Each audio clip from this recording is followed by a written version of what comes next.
So this is the time that I get to say, let's roll some dice and anger. So this is Dragonlance, Shadow of the Dragon Queen, session 21. I'm Dave, the Dungeon Master. These are the Calamine Commandos. On my, besides that, right is Tom, who's playing Kelevendros. Underneath him is Sam, who's playing Nordan. Bottom left is Mark, who's playing Sir Arthas Scalebane. Hello. Hello. And last but not least is Andy, who's playing Leggit. Hello there. Hello there. So if you are watching on Facebook or if you're watching on Twitch, please do like and subscribe. We've got 47 followers, 47 whole human beings. That some of them we don't know. Yeah. Thanks. Oh, Jason's played the Mark game as well. So yeah, please do. It's we enjoy it. So if you enjoy it as well, it's nice to know. So recap. Let me fire this recap off, and then we'll play the Mark game, and then we'll get into it. So the Calamine Commandos. You're in the Northern Wastes. You ventured into the Northern Wastes. You talked the what's left of the Calaman authority figures, which was basically just Marshal Vendry, into letting you go into the Northern Wastes, following Lord Soth and the Red Dragon Army. After it was let slip that Soth is looking for the City of Lost Name. You recce'd the coast of the Northern Wastes and met Dalamar. Dalamar, a Sylvanesti elf mage, was also looking for something magical in the Northern Wastes, and you basically grouped together. You joined forces. He told you that if you investigated the area, he might be able, or should be able, to triangulate the location, of the City of Lost Names. You've been all over the Northern Waste so far. In fact, let me take you to the map. Like I say, it has been a month since we played. So, you got your map? Yep. Tidy. So you've done a fair amount. You've gone from Exiles. The Wrecker's Edge is where you landed. Exiles End is where Dalamar's Sylvanesti brethren were. They weren't very nice to you. You went through a portal and ended up near Heart's Hollow. That's a sort of a secret hideaway of scavengers and vagabonds and I say vagabonds. You met a whole community there. You went to the Dragonel Spire. You've been to the Blue Moor Caves. You went to the shrine last time. You've also identified, or you met some Dimonesti elves. They told you that there's a Red Dragon army camp here. And you were on your way to the fortress at the start of this session. Okay, is that a reasonable enough recap? Yeah. Happy with that? Okay, so Mark, if you wish to excuse yourself while we play the Mark game, I'll briefly explain the Mark game. Nice one, Mark. So Mark, when he gets up and disappears, which he will do sporadically, he'll say he's going to do something to something, or he'll basically invent something. And the Mark game is to prove that he is the most random human being on the planet. If the players guess what he's going to say, they get a free magic item. If anyone comments and you get it right, the players get a free magic item. So Jason has had a go. That our American friend, hi Jason. He went with summon this time. Oh. Okay. It was a You good never one. know. Yeah. Depends what gentlemen. mood he's in, doesn't it? He's been off all If he's in a day. complex He's mood. he's up all day, but he's very, very tired. Let's keep it simple. Yeah, that's what I I'm was all thinking. thinking. Yeah. Yeah. And what It was goes one of Jason's? two ways, Sorry. doesn't it? Summon. Summon. Summon's a good one. Especially, with him being a bit tired. Ooh. I feel like we deliberate the strategy over the mark game more than we do over strategy for combat. I'm going to go with liberate. Liberate, gotcha. Liberate. Yeah. Oh, quick. Monkey. No, Go. no, chimpanzee. I'm going to go with chimpanzee again. And I'll take prepare. Take. Hold up. Cake.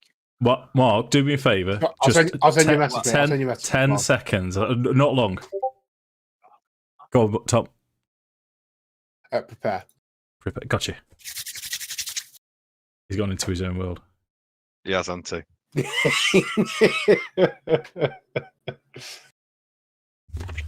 That's a long... do the Team America dance. Hey, Whee. what that guy's saying? I think he's saying "fuck you." Badass motherfucker. Muhammad Jihad. Yeah. Oh, I love that film. It is a good film. I've not seen it for a while, actually. No. So, what I was going to do is start the rolls off with a survival check. Now, if you recall, Clistron that you met at Heart's Hollow gave you sort of a crash course in how to navigate the Northern Wastes, and then while you were in the shrine, you received a blessing from Habakkuk. So you now have advantage on your survival checks while in the Northern Wastes. So, who did we designate as survival champion? Who's got the best? Unless you want to do a group one, and then we can. I'll tell you what. Let's all get involved, shall we? Everyone make a survival check with advantage. Oh, I could survival. Oh, with advantage. With advantage. Oh, I'm glad we had the advantage.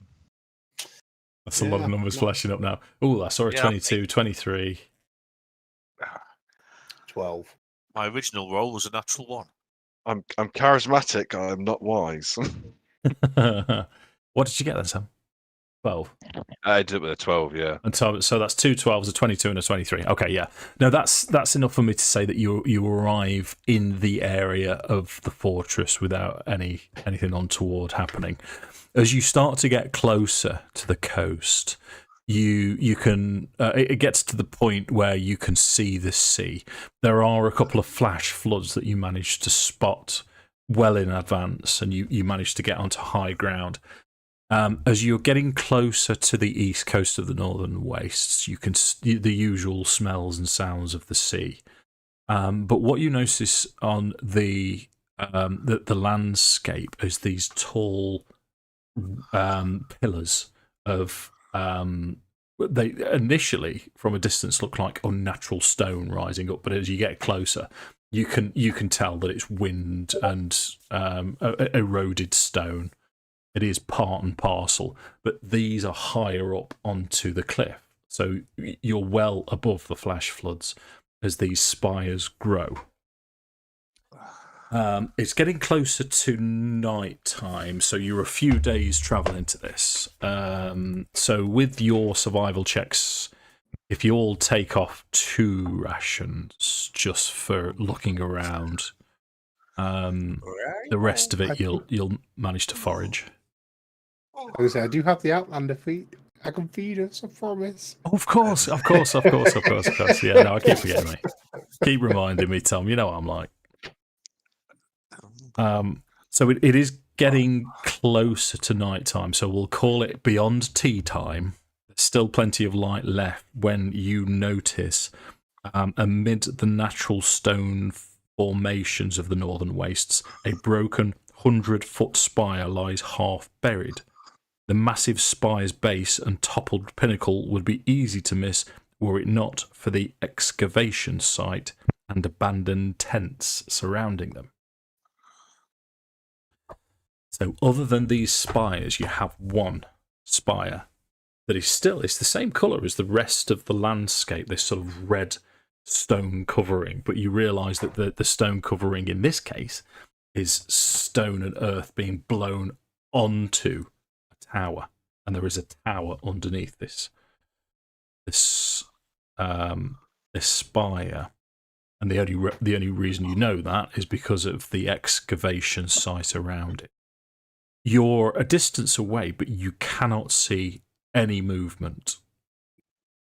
Nothing seems to be about. Let's say, you're perhaps 400 feet away from it.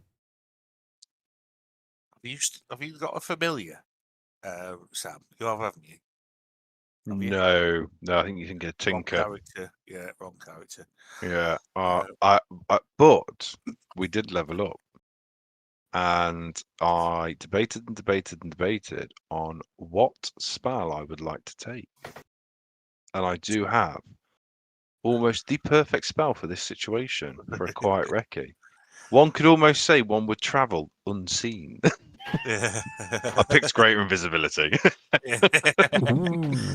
It was that or dimension door. I thought we were going to be probably the most versatile, but I went with greater invisibility. And I've just realised I've also got a spell for my lunar embodiment I need to read up on. That's a lot of things get a disadvantage to hit you, that is. That's going to be rubbish. For a minute. Yeah. Yeah, and it doesn't break when you use an action either, greater invisibility. No, you can cast and all sort of. Yeah, that's mean. That's mean, Sam. Yeah. It was mean when that Arcanoloth did it to me. That's what it's mean. So, yeah, one of us could go in invisible to wreck it, or we can we could just trust wait the the Kender. night. We can see if we can get there and back without getting killed. Like last time, we had to come in, fish him out, can't take him anywhere. Always trust the Kender, mate. What are you talking about? You're totally not going to take all the coins out of your pockets. It's fine. Nope.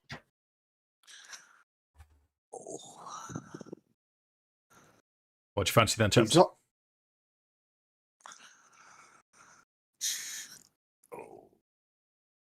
Can we get Leggit if he'll go yeah. I think that's good. That's the sensible thing that my brain's trying to think of. A bit of stealth and recce. Bit of stealth. Oh. Sure. A specky, if you will. I'll give you. I'll give you a D4 for my. What's it? If I've got, I don't know if I've got it actually. From your guidance. Oh, I have got guidance. Yeah. Yeah, I've got guidance. I'll drop a guidance on Leggit before he sets off. Okay. Yeah, roll it then, Andy. The 22, sir. Go on then, roll your D4. Just to see if you can get the 26. Oh, no.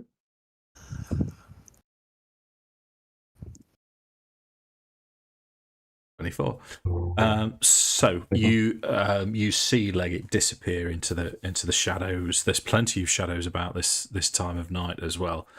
It's going to take you a good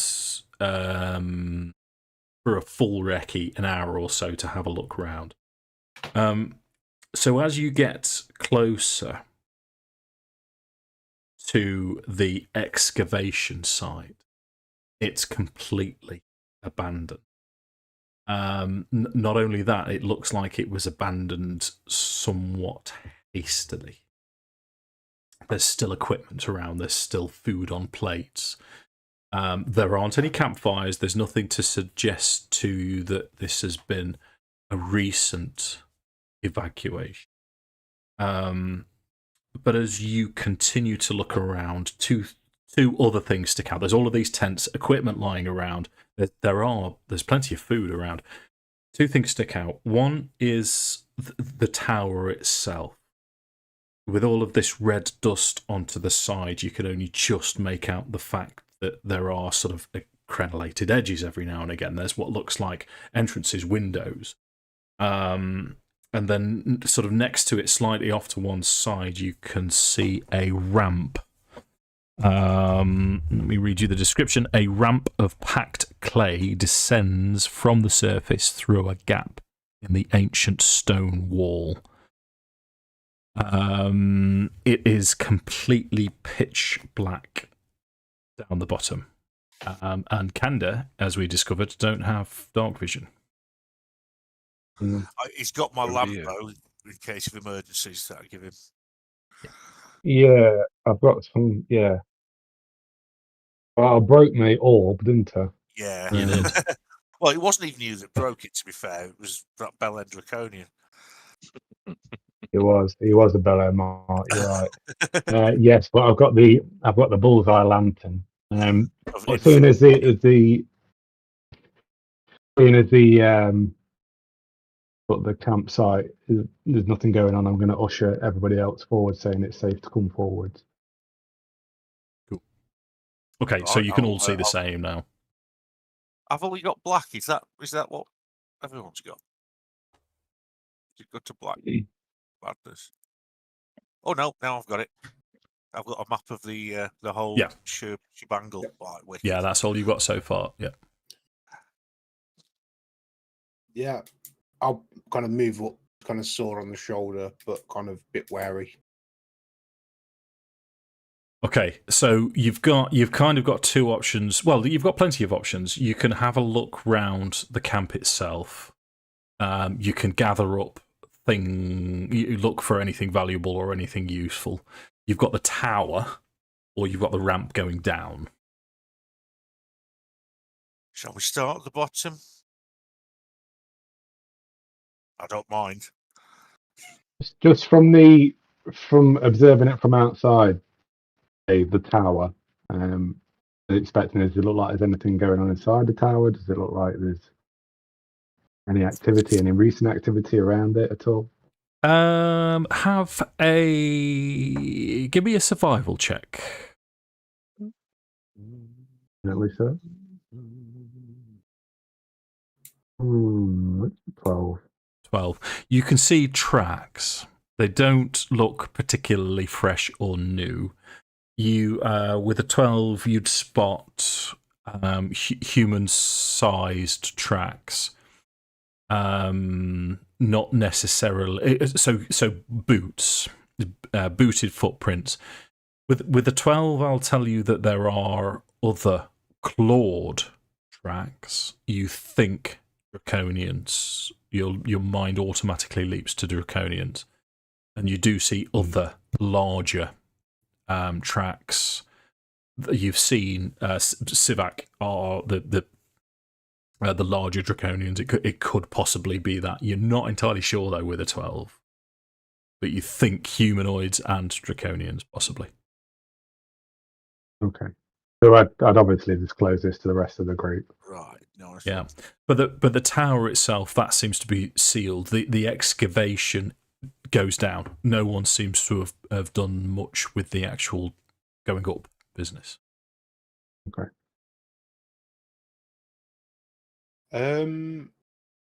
Kel's probably just start snooping around the tents, looking for any kind of written correspondence, anything that might give us a clue as to what's gone on in writing, perhaps. Okay. Yeah. I mean, if poke around for 10 minutes or so, as the light is still starting to fade. It's a gradual process this time of year, but it's still definitely getting towards nightfall. You find dried meat. You find shovels, wheelbarrows. You find a suit of leather armor bearing a dragon queen symbol, but you don't find any documentation. There's no writing paraphernalia. There's certainly no documents. But we've got a fair idea that this is probably Dragon Army, which we probably had before, but that the armor's confirmation of it, really. Something.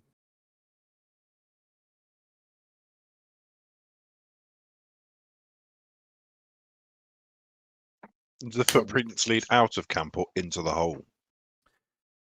With Leggit's 12, which we're going to stick to for the check around, they seem to be in a random, not orderly direction. Some in, some out, some around. Okay. So So it's just general. It, but not. I'd ask Leggit if the tracks are the same age. So if the humanoid tracks, are they the same as the same age as the draconian tracks, or again, or some are, some aren't, type thing? You believe so. You believe it's everything that you're looking at looks like it's been abandoned perhaps a day or at least a day ago, if not longer. And the tracks would suggest the same as well. All of the tracks. I reckon we go down the ramp. I think that if that's where there seems to have been signs of coming and going, I mean, there's probably nothing there now, but there must have been, going down there for something. Yeah. What do you reckon? Yeah, that makes sense to me. And then if we don't find much, we can always try and scale the tower and get in at the top. True. Right, So I we'll guess try I'll going down whip for out now. my. Before we go in, I'd like to cast Mage Armor. Nice one. Sure. Done. I'll lead the way. I assume we're going in our same marching order. Me and Kel, and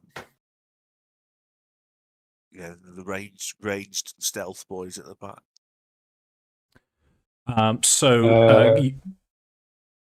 Yeah, go on, Andy. Sorry, mate. Now, do I need to use my lantern, or have we got a source of light already? I can cast light. Save the spell slot, mate. I'll use my lantern. It's a cantrip. Oh, But is yeah, it a you should cantrip? use your lantern, mate. Lantern's Let got me a use a nice fucking friendly lantern, Sam. nice friendly flaming side. Well, there's nothing wrong with multiple sources of light if it's what you need. Yeah, I'll use my lantern then. Yeah. Okay.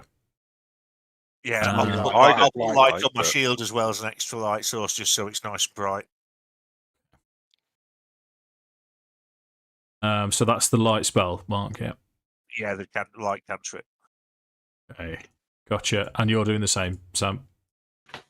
Yeah, no, I'm bright good. as day. You're good. Okay. So, I have dark vision. cool. Let me give you the start of this map then. As it'll load up in a second. I'll read it out to you. I'll start again. A ramp of packed clay descends from the surface through the gap in the ancient stone wall. It emerges into a chamber thick with dust and old air.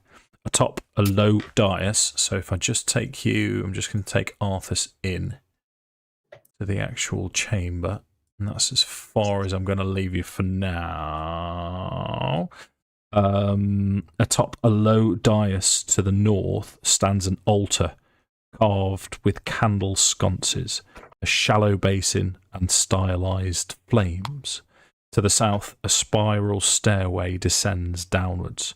To the east, an archway leads to another chamber.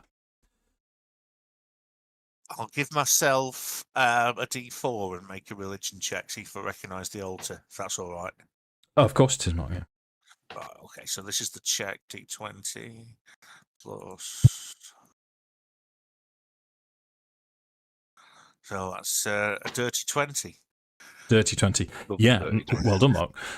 Yeah, you straight away are drawn towards Syrian, who's the deity of creation and change, but he's also related to the sun and to fire. I've never actually heard of that one. Is that, I mean, just completely to drag everyone out of their immersion. Is that a new one, Dave, in the new book? Or? No. It's one of the gods of neutrality, I believe. Let me just double check. Syrian. Yeah, one of the gods of neutrality.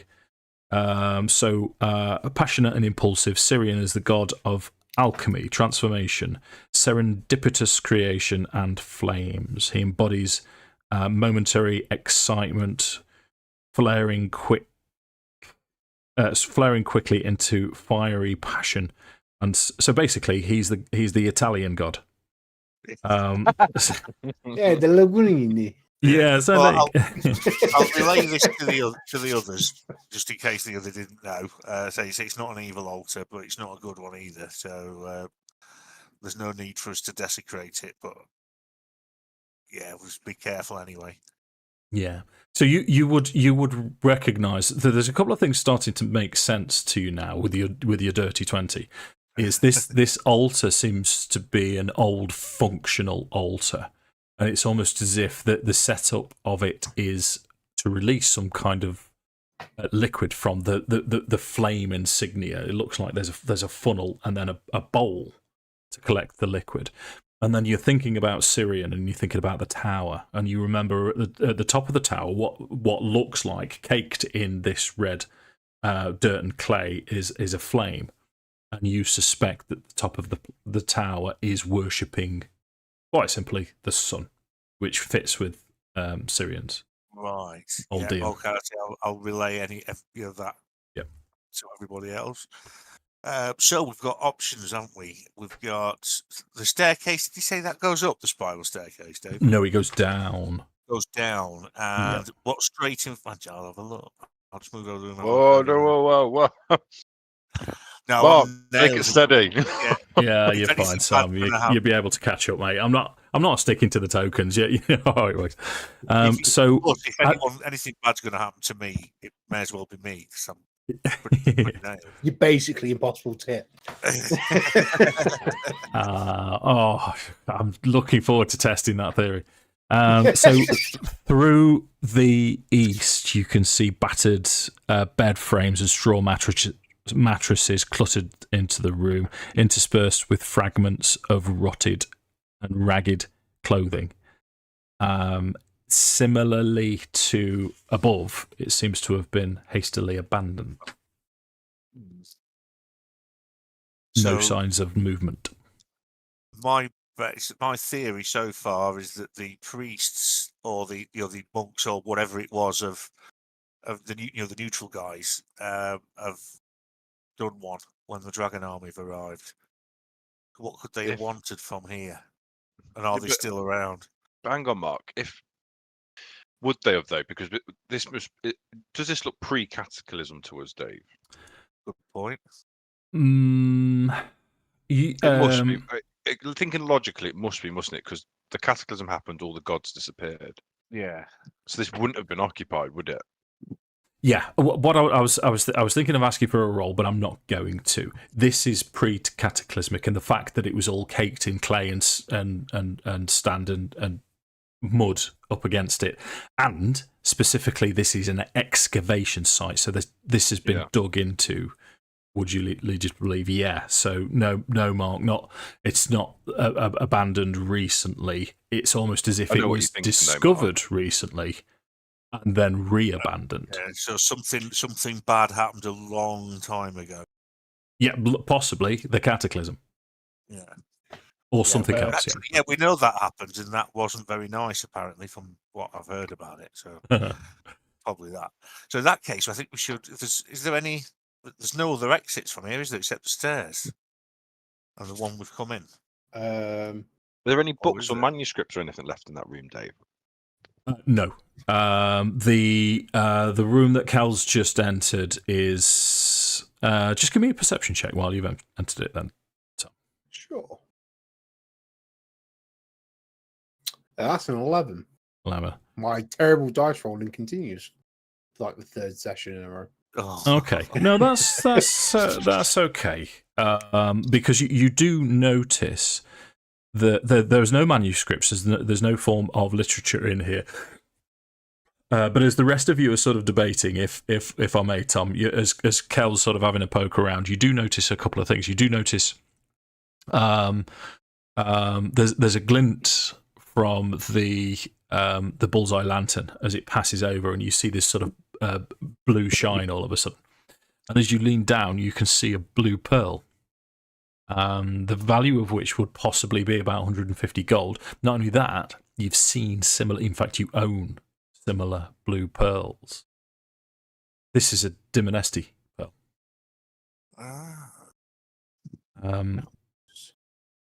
But you also find various other bits of just general clothing that you suspect would go with Dragon Army armor.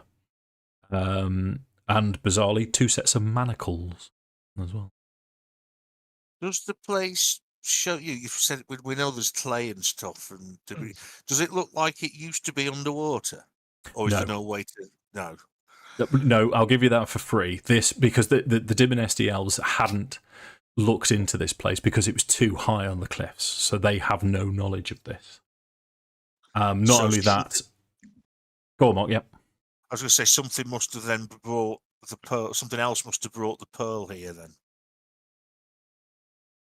I'm starting to form a theory that the reason the Dragon Army were here and they're in the area is they are working in conjunction with Lord Soth, looking for the City of Names. Yeah. Lost names. Yeah. So clearly, either they found something and disappeared, or they were run off. But what would run off the entire army of men, I don't know.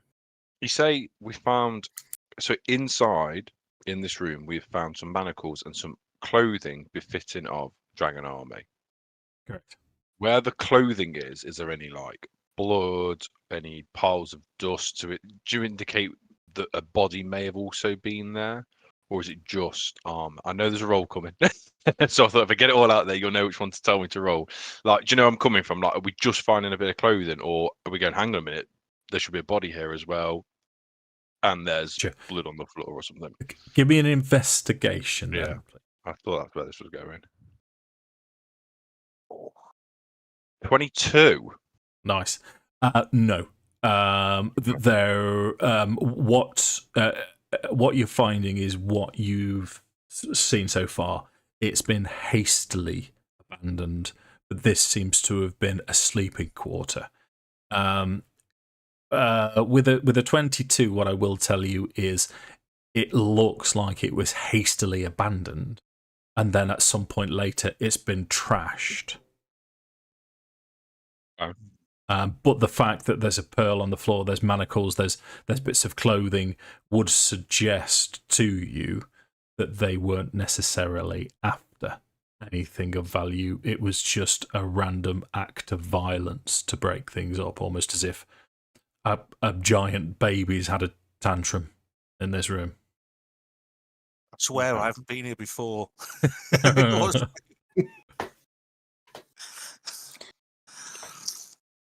Can we hear? Is there, since we've been in here? I mean, I know we've not been making any particular effort to be quiet, but has there been any other noises that we didn't make? Perception check, then, Mark, if you would, please. This is not going to be very good unless I'm lucky.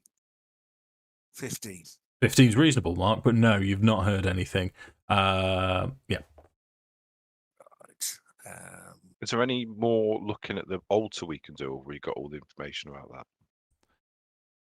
Well, Mark rolled well, so I've told you everything that I'm willing to impart. Oh, there it is. There's my STSD's kicking in. Right, I reckon then, unless anyone's got any objections, shall we cautiously make our way down the stairs in our usual order? Yeah, very cautiously, I think, at this point. Right, so indeed. So I'll try and make a stealth check just to, Sure. I mean, Yeah, I can go up front if you want. I don't mind because I've got advantage on stealth checks because of my shrew. Well, I'm still going to be behind you, aren't I? If I descend the stairs first and then okay, then you can give it an all clear. I've just yeah, that's all right, Mark. Yeah. What Tom said. Bishton's played the Mark game. Hey, Martin. Hey. Oh, is he watching on YouTube? Yeah. I pinned a post in the Twitch chat as well, so people will see that if they join. Evening, Besh. Oh, yeah. People you don't know are trying to predict what you're going to say, Mark. How does that make you feel? A bit like I'm in the Truman Show. Perhaps you are Truman. All these years. I do know you're not, Mark. I do know you're not. That's a film I've not seen in a long time. We watched it. We because the kids, they're only young, but we were trying to relive our childhood, me and the wife. So we watched it. They loved it. Loved the Truman Show. Properly invested in it. I can imagine so though, because like Jim Carrey as a comedian is someone that appeals to children. Yeah, Do you yeah. know what I mean? Although Very kind of big and large and life. yeah, we've discovered that there's lots of shits and holy shits in 80s films, whereas today they'd be automatically a 12 minimum. But Ace Ventura, I think it's either a 12 or a 15. And you would have thought that'd have been perfect for kids, but Well, it's sexual references, isn't it? oh, is it? They've Is that definitely. what it is? I think the mask could probably be quite kid friendly. I don't know. Imagine with the bad language in that. I watched it as a kid. Yeah, but it was the 90s. Yeah, it was the a different 90s, early time. 2000s. My mum was let a us different watch. time. Me and Tom watched Starship Troopers at like 8 and 9 years old, My You're dad younger let than me that. watch- which in Nightmare on the Elm late, Street. the mid to late 90s was terrifying. Yeah. My dad let me watch Nightmare on Elm Street and American Werewolf in London and Salem's Lot when I was 8, and I wouldn't go into a subway for fucking years. It really did damage me. As a child, bless you. the idea that Freddy waits till you're asleep to get you is the most Yeah. terrifying thing. True. Yeah. And the first one was genuinely terrifying when you're a child. It's like, Dad, why did you let me watch that? Can you still remember the I rhyme watched as well? the Yeah. 1, 2, Freddy's Freddy's coming coming for for you. you. Yeah. Sorry, Andy, what were you saying? I was just about to say, I watched the original Texas Chainsaw when I was 10. Yeah, that would have Hooked been me up. really traumatic. Yeah. Oh, God. It's very cleverly done though, because there's no actual gore in it. It's all implied, but it's implied so well that you automatically think there must have been loads of blood in it, and you watch it and there isn't any. Yeah. But it's all implied that well that you just assume it. In some ways, that's worse. Yeah. I was about to say, I think sometimes it's worse. The implication of things makes it a lot worse than actually just showing it on the screen. Yeah, Yeah. sometimes it's Yeah, disappointment, yeah. like in Cloverdale. You see it at the end and go, oh, is that it? Mm. Yeah. Cloverdale was a clever film, though. Anyway, we're digressing as we want to do. Oh, we were going down the stairs. No, sorry, Kel was going down the stairs. Careful. Yes. Did you want to make your stealth check then? I'll give him a D4 as well, just in case. I might want that D4 to be fair. Yeah. 17. Oh, Josh. there you 17 That D4 was is definitely handy. okay. So let me give you the description then, and I'll go into a little bit more detail with you. 17. So the stairs descend into a space surrounded by a series of halls and cramped rooms. A thick, rotten smell permeates the air. Digging equipment and crates have been crammed into every corner and alcove. So let me give you the visual. I'm just going to group you together, copy and paste your tokens.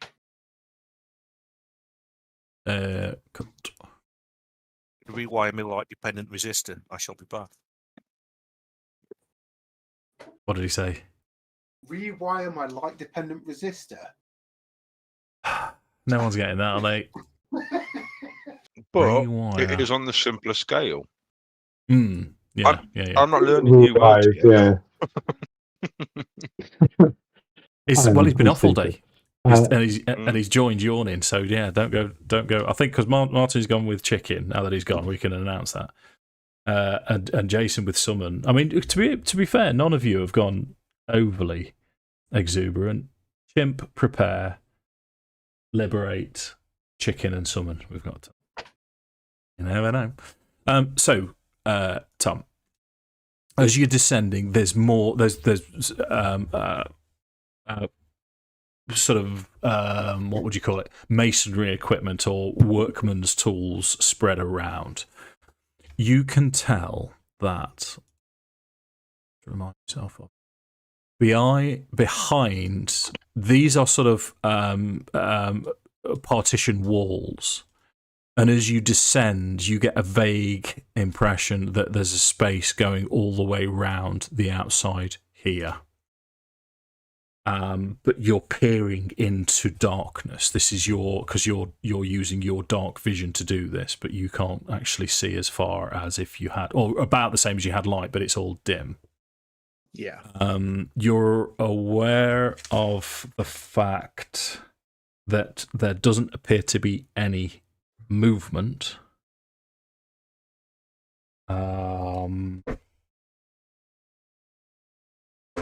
But as you're coming down the stairs over this partition wall, you do see stairs leading down in the northwest corner, and there are other rooms around the edge.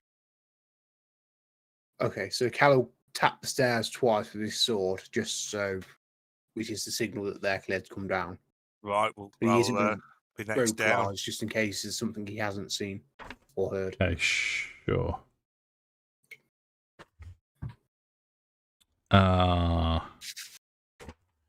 Okay, so descending in normal order. Well, except for Tom, because he's already You there. see? Okay, right. So as you descend, with your perception, I've seen you've just done a perception check then, Mark. I thought it might be prudent. Yeah. As your foot hits the deck, from this direction, you see what initially looks like draconians running towards you. And there's 4 of them running at you. From which direction? Seen, from the east, from the southeast. I'll pop them on in a second, but Yeah. I haven't got an accurate picture of these. It's something that you haven't necessarily seen. You've seen these type of draconians before. These are the K-Pack draconians. These are the ones that sort of they're very stealthy. They normally fight with 2 daggers. They're the ones with the acid. Don't they This lick is the their blades? Say again. Sorry. Don't they lick their blades and make them poisonous? That's first and second ed, mate. That Oh. they don't necessarily in this, but this is the one when you were in Vogler. This is the one that dropped in between all of you and almost wiped you all out. These are horrible, horrible things. These draconians, however, seem to have been mutated. They're much more bloated than other draconians, and and instead of just the sort of draconic facial features, they seem to have spawned this large, almost toad-like mouth, which is a lot wider and very smiley with razor-sharp fangs. If you wish to roll initiative. Rather than letting them hit me in the face if not do anything, yep, I'll give that a go. Yeah, I don't like this. Speaking of horror films, Yeah. these tasty draconians Yeah, running at us in the dark. They don't like you up.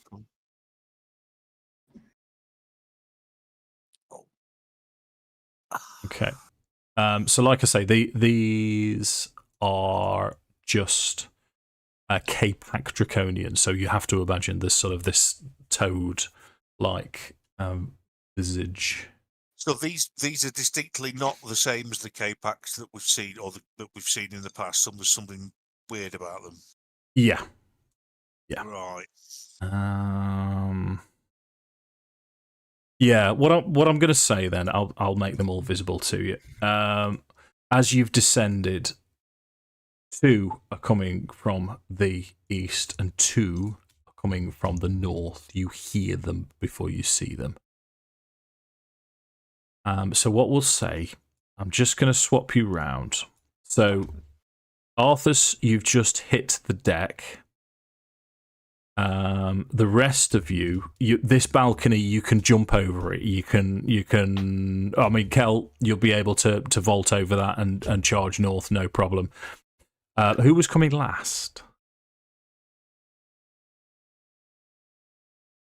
It's going to be Nordan or Leggit, but I don't know which one it would have been. I'm easy, Andy, if you want to go up front. If you want to go third or Yeah. last, I'm easy.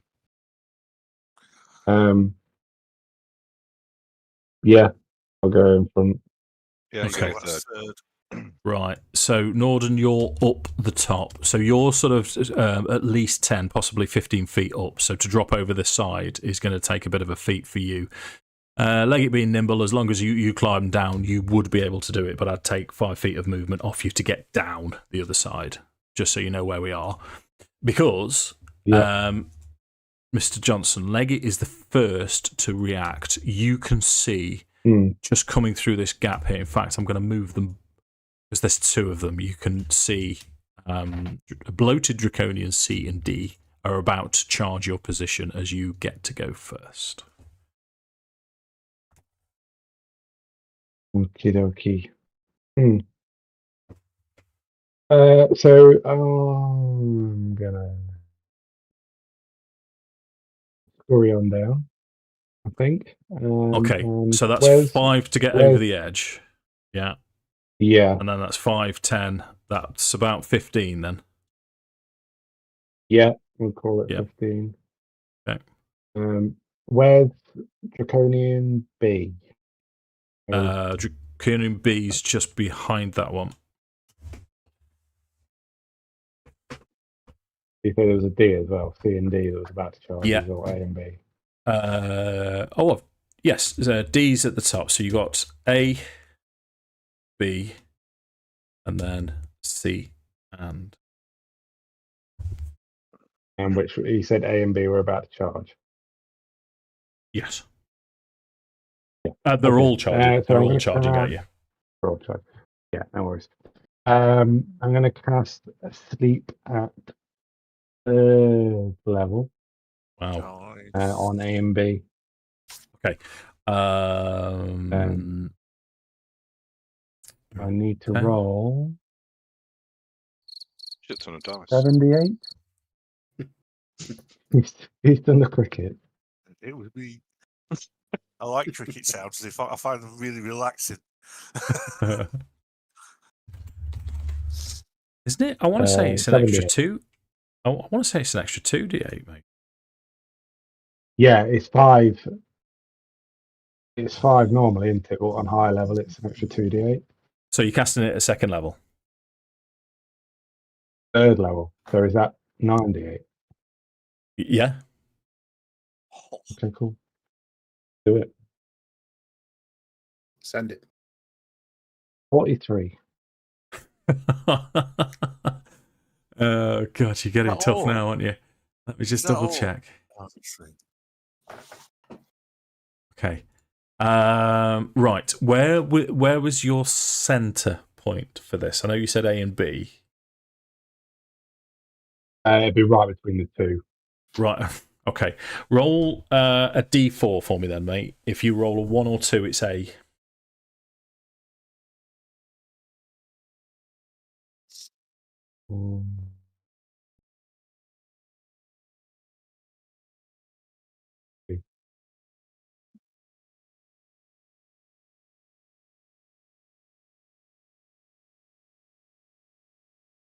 Two. Right. Thanks, dude. So A falls asleep. So he is That's nice. prone and incapacitated. Nice. So you've got 15 feet of movement left if you wish. Yeah, I'm just going to use the extra 15 feet just to move behind the pillar. Just out line of sight of B. Okay. Yeah. Sure. And turn. Actually, you got 40 feet, but yeah, we'll leave you there. So Nordan, you're second fastest to respond. So 5. Is it still 5 for me to move through Tom, or is it 10? Where are you? Excuse me. Where are So you wanting to? Come Towards? down the stairs and then out this way. Could Oh, you vault can pass. out? You can go through. You can go through Tom. Yeah, if you're. Good. 5, 10, 15, 20. Yeah. And then I'm going to cast Colour Spray on B. Okay. Is that saving throw in my future? Nope. It's a hit point based jobby. Go for it. So I've got to roll 6d10. Colour spray's blinded, Spray. isn't it? If Oh, I can say yeah. spray colour. So 32. I don't think it's going to be enough. It's not enough. It's not No. enough. Blinks it off, sort of wipes his eyes with his fists, with his daggers raised, but no, it's not enough. 20. And then I'm just going to nip back 25, 30. Let me just reset this. Shall we? Oh, well, I had a free use of it. It was worth a shot. There we Always go. That's worth come a shot. If it had worked, it'd have been absolutely fucking great. Well, that was the hope. So I was going to, Yeah. blind one of them at least. Yeah. It's like I say, it's free for me. So So the Draconian is going to charge in. So it's Draconian C who's going to charge straight up to. Me. He's not, Mark. Oh, Yeah. These have a climbing speed equal to their movement speed. So this one is going to climb up the rails and try and. In fact, he's got a. No, it's going to be Kel. He's going to swing at Kelevendros. Now then, I was saying to you, daggers, these, other than this mouth, this frog toad-like mouth, they're not actually using daggers. What they seem to have sprouted is these elongated claws, which is another feature that you've not seen with Draconian. yeah. So it takes a claw attack at Kelevendros. Only rolls a 10 to hit. Sounds a bit That- like Raz's mum. Is a miss. That's a miss. That takes us to your turn then. Wow, he's having it back, isn't he? Let's be honest. Go for it. have it. In the butty. So that's a 24 to hit. That hits. Oh, yes, that's what we like. I'm going to re-roll that one because I can. Yeah. So 8 plus So 8 plus 2. 10. So just 10. Okay. Second attack. Second attack is a miss. Yeah, nice. With a No, it's nine, not going I'm to hit guessing, it. yeah. Yeah. Anything else? And then, as a bonus action, I'm going to cast Shield of Faith on myself. Okay, sure. Seems reasonable. Yep. That takes us to Draconian A, who is asleep. Which gives us Arthur Scalebane's turn. Right. I don't really want to move because everyone's by me. What I'm going to do is throw my javelin at this lad. When I can. What is it to do the thing again, Dave? The arrow? Space. Space. Hold Yeah. the space bar, yeah. That's my token. Oh, yeah.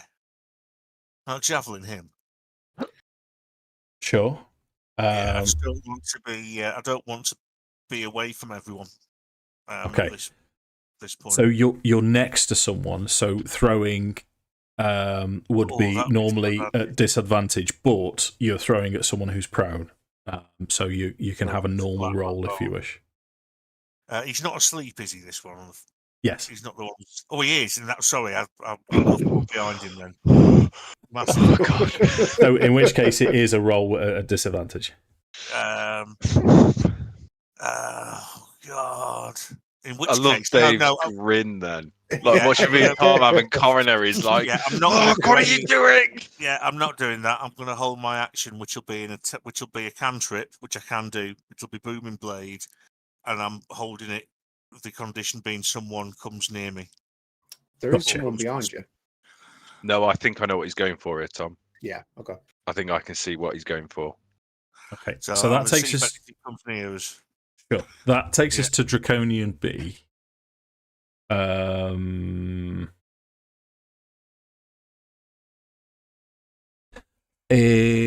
Okay, so you fought Draconians before. With Draconian A falling asleep, you would suspect that the first thing that his companion is going to do is give him a purple nurple just Yeah. to To get him up. just to wake him up. He doesn't do that. He seems feral as this sort of acid drips from his fangs and these claws as he does run forwards into range of Arthas. Right, so it's an attack roll with my longsword. That's the somatic component of the spell. I did mean to say I'd do that with a thingy. Is that all right? I had every intention of, I swear. Can you do that? Well, not now I've made one roll. Well, no. Read the precise strike thing. Actually, oh yeah, of course. Hang on. Let's see. Precise strike. That's under. Is that because he's using booming blade? You thinking, Dave?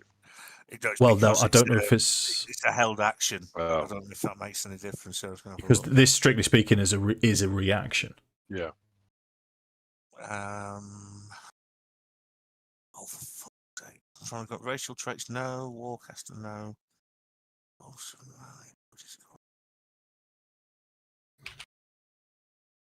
Where's my thing? Oh, let me just go to actions and limited use.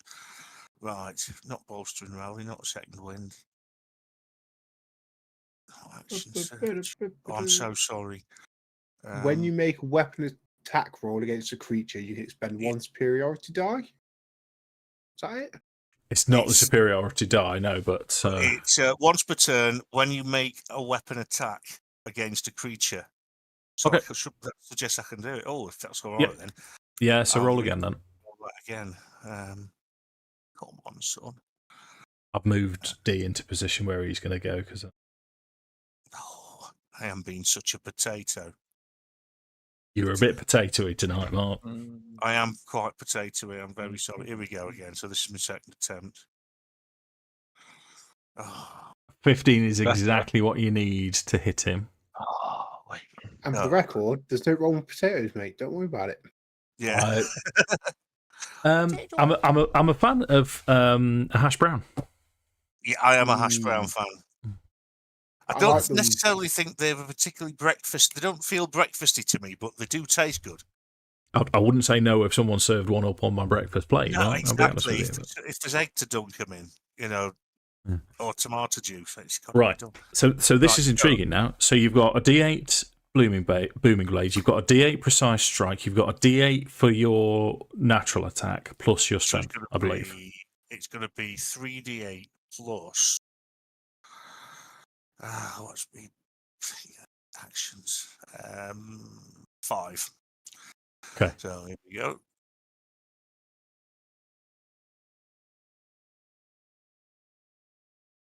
$16? 16. Nice. Getting there, mate. Yeah. So that Draconian is going to make an attack at you. Yeah, go on, move. Go and attack me, mage friend, like you were going to. Numpty, go on. He rolls 21 to hit you, Mark. I'll take that one, to be honest. Okay. So this is going to be twofold. This is going to be 4 points of piercing damage. So that's 1. And 7 points of poison damage. I'll have to take that. Would you make a Constitution saving throw for me, please, Mark? Oh, no. Constitution, here we go. And just quickly on the subject of hash browns, best form factor, the little waffle ones you can get from Aldi. Like little waffle shaped. They're just extra crispy. Nice. I don't get pluses to that for being near a paladin. You get a +3, mate. Oh, so that takes me to 14. 14? Yeah. Really? D&D Beyond's a little bit slow tonight, the old edge. Let me just refresh that. So it's only just got through my temporary hit points. So your save was 14. Okay, you have saved, is all I'll tell you. So I'm not going to tell you what it actually does. No problem. This second Draconian is going to get into a position where he can flank Kelevendros. Ooh. So he's going to roll his attack with advantage. Doesn't roll particularly well. That's 14 with advantage. That is a miss. Basically, he's 20 at the minute because of Shield of Faith. Gotcha. Nice. got the wits So that takes us to the top of the round again, Leggit. You're not. What I'm going to say to you, Andy, is you're on the ground. This Draconian's 10 feet up and looking in the opposite direction, so you're not going to provoke an opportunity attack if you do want to move away. Oh, I was just about to ask that. Yeah. Okie dokie. So I'm going to move round to Draconian Beth and have a sneak attack against this chap here. With Sorry, mate. Which chap? Draconian B. Yeah. Okay. Yeah.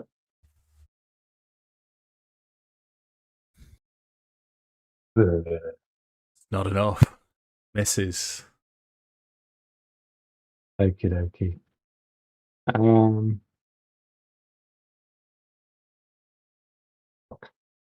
I'll give myself steady aim. Never mind. Were you moved? I did move. Yeah. You're right. Never mind. Moving on. Okay. Nordan's turn. I've got a quick question, Dave, because I feel like we've done it in the past, and I'm not sure if it's 100% right. I get Lunar boons, which means I can reduce meta magic feat costs. Yeah. 3 times per long rest. Can I only reduce it by 1 per use, or can I use all 3 points to reduce it by 3? 3 times per long rest. No, you can only use it. You can only use it singularly 3 times. 1.3 times. Yeah. Okay. Yeah. So I'm going to use one of them. I'm going to twin cast haste on both the fighters. So if you apply, Mark, have you got the haste thing that I created attached to your character sheet? I haven't, no. But Right. what's the pluses? I'll write them down. You got +2 to your AC. You gain an extra attack or some other bonus. I'll read it out to you in a second. There isn't. I have created an item that you can attach. You can turn on and off. So I'm going to do that. I'm going to cast haste on both the boys. Right, so it's +2 AC. +2 to AC. That bit I can remember, which I know is probably a big one at the minute. +2 to AC, advantage on dex saves, and additional action. You can either attack, dash, disengage, hide, or use an object.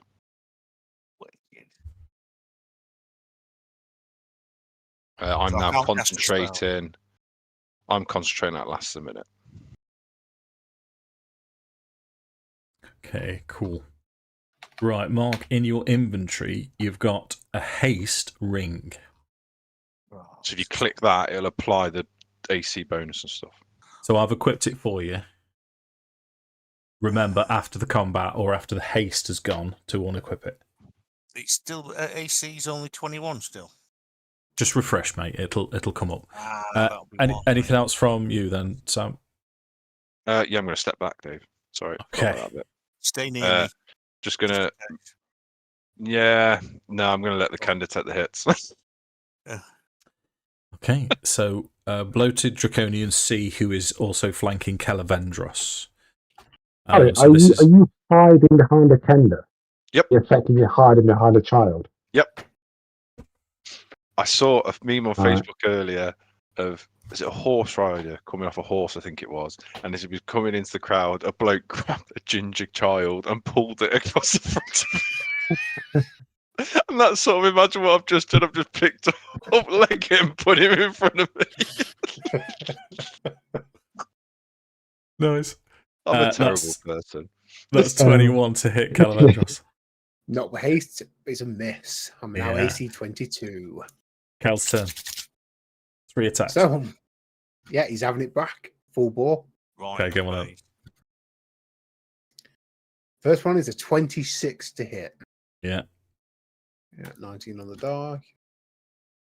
Reroll that 2. So 8 plus... It's 10. Doesn't matter.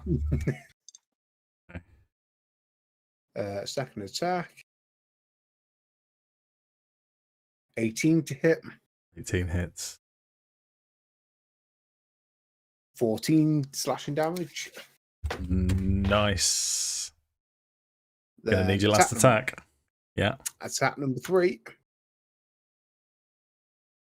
is a 10 to hit, which misses. Misses. Don't you Yeah. get, just sorry to butt in it, but when you get an additional action and when you've got 2 attacks, doesn't taking an action mean you attack twice? No, it says specifically 1 attack. I'll double check.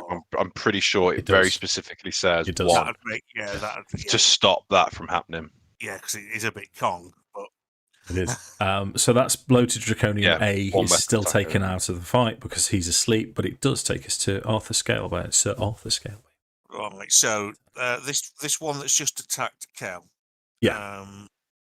He's not very well, Mark. Okay, I'm not going to use my ability thing. I'm not going to waste one. I'm just going to go in with a normal longsword attack. Okay. 23 hits. Oh, minimum damage. That's okay. How does that one die? Now then, before you commit to this, Mark. Yeah. In fact, I'm going to ask you to do this first. Would Kel and Arthas make a dexterity saving throw, please? Which you've got advantage on. Yeah. So that's a 13 for one roll. Yeah, 13. plus 3. Because you get plus 3. 16. Nice. And I've got a 21. Nice. Okay, so you've both passed. If you recall, when the Capac Draconians die, it dissolves into acid that splashes those around them. So anyone within 5 feet, which is just you two. So having that said, Mark, how does it die? Right, it's on the stairs, isn't it? So I think the way that would go, I've hit it right in the right in the throat with the flat edge of the sword on a backswing. It's crushed its throat and it just gurgles and falls off backwards, breaks its neck as it hits the floor, and sizzles away, not hurting us because it's down there. All right, nice. Okay, so let's move him to over there then. I like that, Mark. That gives you your second attack then, Mark. Second attack is the guy that I originally hit. Which is this fella, yeah. Yeah. I can't cast a spell, can I? It's got to be a normal longsword. Yes, you can. You can. Well, in that case, that's exactly what I'm doing. There's no one within feet of him, so it's going to be. Yep. So this is the longsword attack for the spell component. And so, oh no, I don't know. It's the start. I'll not use a thing. It's already been hurt. I'll see if I can get it without. Okay. Right. Why have I just rolled damage when I've not hit? Confidence, Mark. That's what that is. Confidence.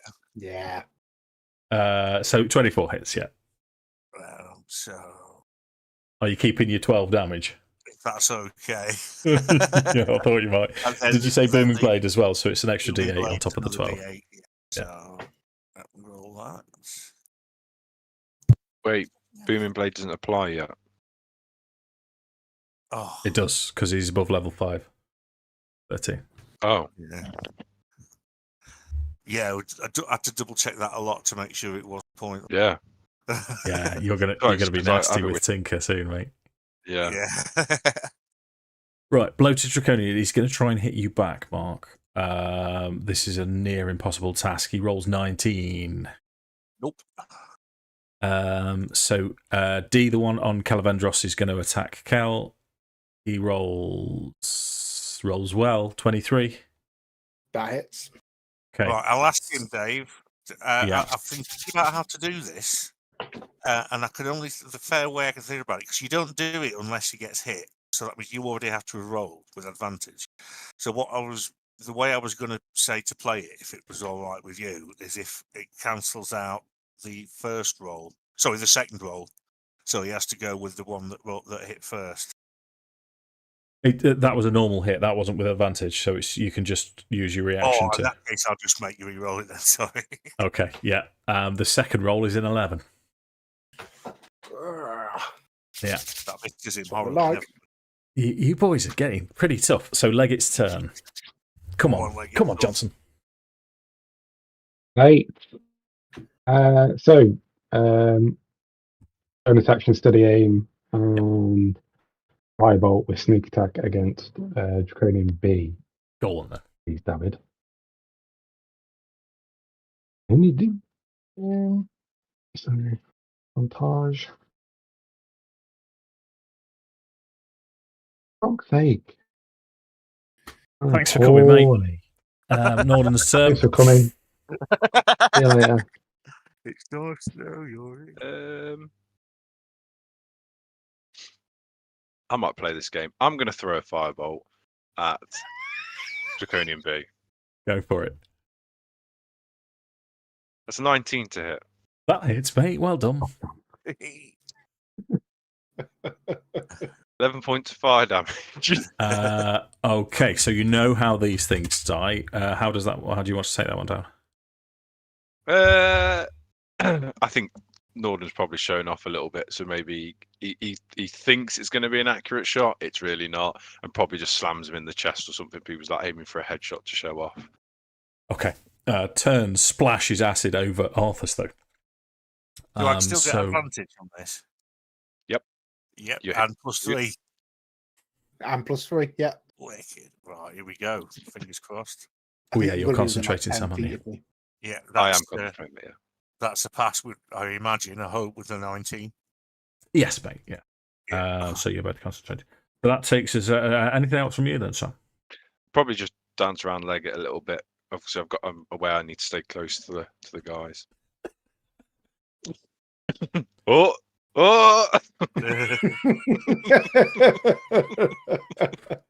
Unnecessary, isn't it? It's just unnecessary, this. You just pick on your Entertaining me, dude. Kel's turn. Yeah, so he's just going to hit the other one 3 times in the face. Because Uh, it's working. There's no need to change tactics. 21 to hit. and your damage. 12 Well, points of damage. 4. yeah. Second one. 18 to hit. And your damage. 13 points of damage. Okay, go for it. Number 3. 21 to hit. Yes. Hey, I'm happy with that. And I'll re-roll that too real quick. Okay, so 9 plus... What is it with you? Every single time, Tom. Every single time. Yeah, that You've was either still rolled exactly the same or worse. 36 points of damage. Yeah, still pretty Still, good. yeah, I'll take it. He's not down, though. So we know one's asleep. It gives you a chance. Not... Go on, Mark. Finish him. Is it my go? Yes. Superb. Right, yeah. Attack on Jeremiah. Go on then. I'm just going to hope I hit him at this stage because he's not on. It doesn't look that well. Punish Jeremiah, Mark. Well, Make Jeremiah your acidy bitch. yeah, he's my acidy bitch. Natural 20. Yeah. So that's the crit damage, and then and is that another 2d8? 2d8. Because of the crit. Here's the extra damage. 19. Yeah. Okay, so dexterity saving throws with advantage at +3 from Kel and Arthur. What are you saving throw? Oh, that's a natural 20 again. Nice. And an 18. Yeah. So how do you want to kill it? How do you want to dodge the acid? Right, so that one again, it's slightly raised up, isn't it? Yeah. So I think he's gonna force it back, with flurry of blows, forcing it to parry back to the guardrail, and then just sort of lean back and just foot in its chest straight over the a little bit of balustrade, lands on its neck, and when its neck cracks, you hear a boom like thunder. Nice. Okay. So all you've got left is the incapacitated, prone Draconian. Still softly snoring in the entry to the east, what would you like to do? I'm going to I'll turn to Kel and say we should kill it, but I don't think it's not very honourable. Shall we just tie it up? Or I mean, we throw a Yeah. stone at him and wake him up, and then let him come and fight us, because that's he's a mindless creature at this point. Yeah, they are Please give him a chance to demonstrating. fight. In that, no, if actually you're right, if it's feral, we probably put it there. I could class it as a mercy killing. Oh So- yeah, I mean they're clearly mutated. They're clearly not in the right mind. Right, I'm going to go over Dave and just give it a Coup de coup de grace. grace while it's asleep. Say, I think I could justify that. I'll have to make a saving throw again. Well, we also need to actually finish it off. So you're rolling with advantage to hit it, and it's an automatic crit on the damage. Righty ho. Sod it. I'll put a thing into it. I know I don't get any extra advantage, but I get an extra D8. So attack with advantage.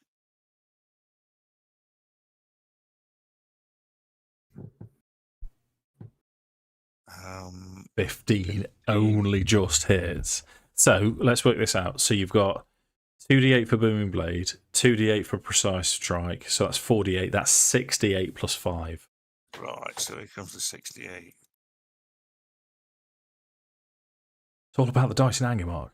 Yeah, 32, 7. 37 leaves it on 2 hit points. Which I mean, someone else is going to have to finish it off. 5-all. Well, Yeah. at the end of my turn, then I'm going to step back 5. It is going to get an opportunity attack at disadvantage on you. Or let it. But- let it. Yeah, we could do that. I mean, I know it seems silly, but I was just following the rolls natural Yeah. one. Oh, It's still on the floor, so yeah, you know what? Let's just kill it, shall we? It seems silly yeah, to. safe. Those draconians. The rest not of us do are that. going to kill it. This is the thing you and I were discussing, Tom. I can't remember what it was, and I don't know if I've spoke about it in the game, but the team we've got is very well built to work as the team it is. If one of us died, you just have to build the same character again, because I don't know where else you could go unless 2 of us died. Do you know what I mean? Because we've got Yeah. this really good, like you throw us in a Cohesive unit. combat, we work really well. Unless it's a really tough combat, for whatever reason that may be, Yeah. we are a well balanced team. Well, I particularly with Booming Blade and the moving, because I thought they're going to run past me because I'm massive and armoured and try and hit you who can do loads of damage and wearing cloth. And that was why I stopped Tom, because I was like, Yeah, oh, that's what I was it's like thinking. I'm he's thinking gonna you're run- going to he's gonna wanna stop run anything past coming me. at me. Yeah, he's going to want to run past me. Now he's not going to want to run past me. Right, they're all down then. So, is there anything? They haven't even got weapons, have they? You were saying it's just their claws. No. Most of their armor is ripped away as well. They did look as if they'd gone feral with these sort of toad-like mouths and these claws. They also seem to be slightly discoloured as well. They had sort of patches of bright red skin, other than the usual scales. I'm going to ask Nordan if in his Yeah. experience as being a magic guy, is there any sort of arcanic reason why this I was they gonna could have caused this? Same. You can make an Arcana check if you wish. I'll give him a D4. Just Get a to, knife, maybe start doing an autopsy as well, sort of cutting them open, see if we can find anything. Okay. So that's 22 plus a D4. I'm going to go and flog a greenie. I shall be back.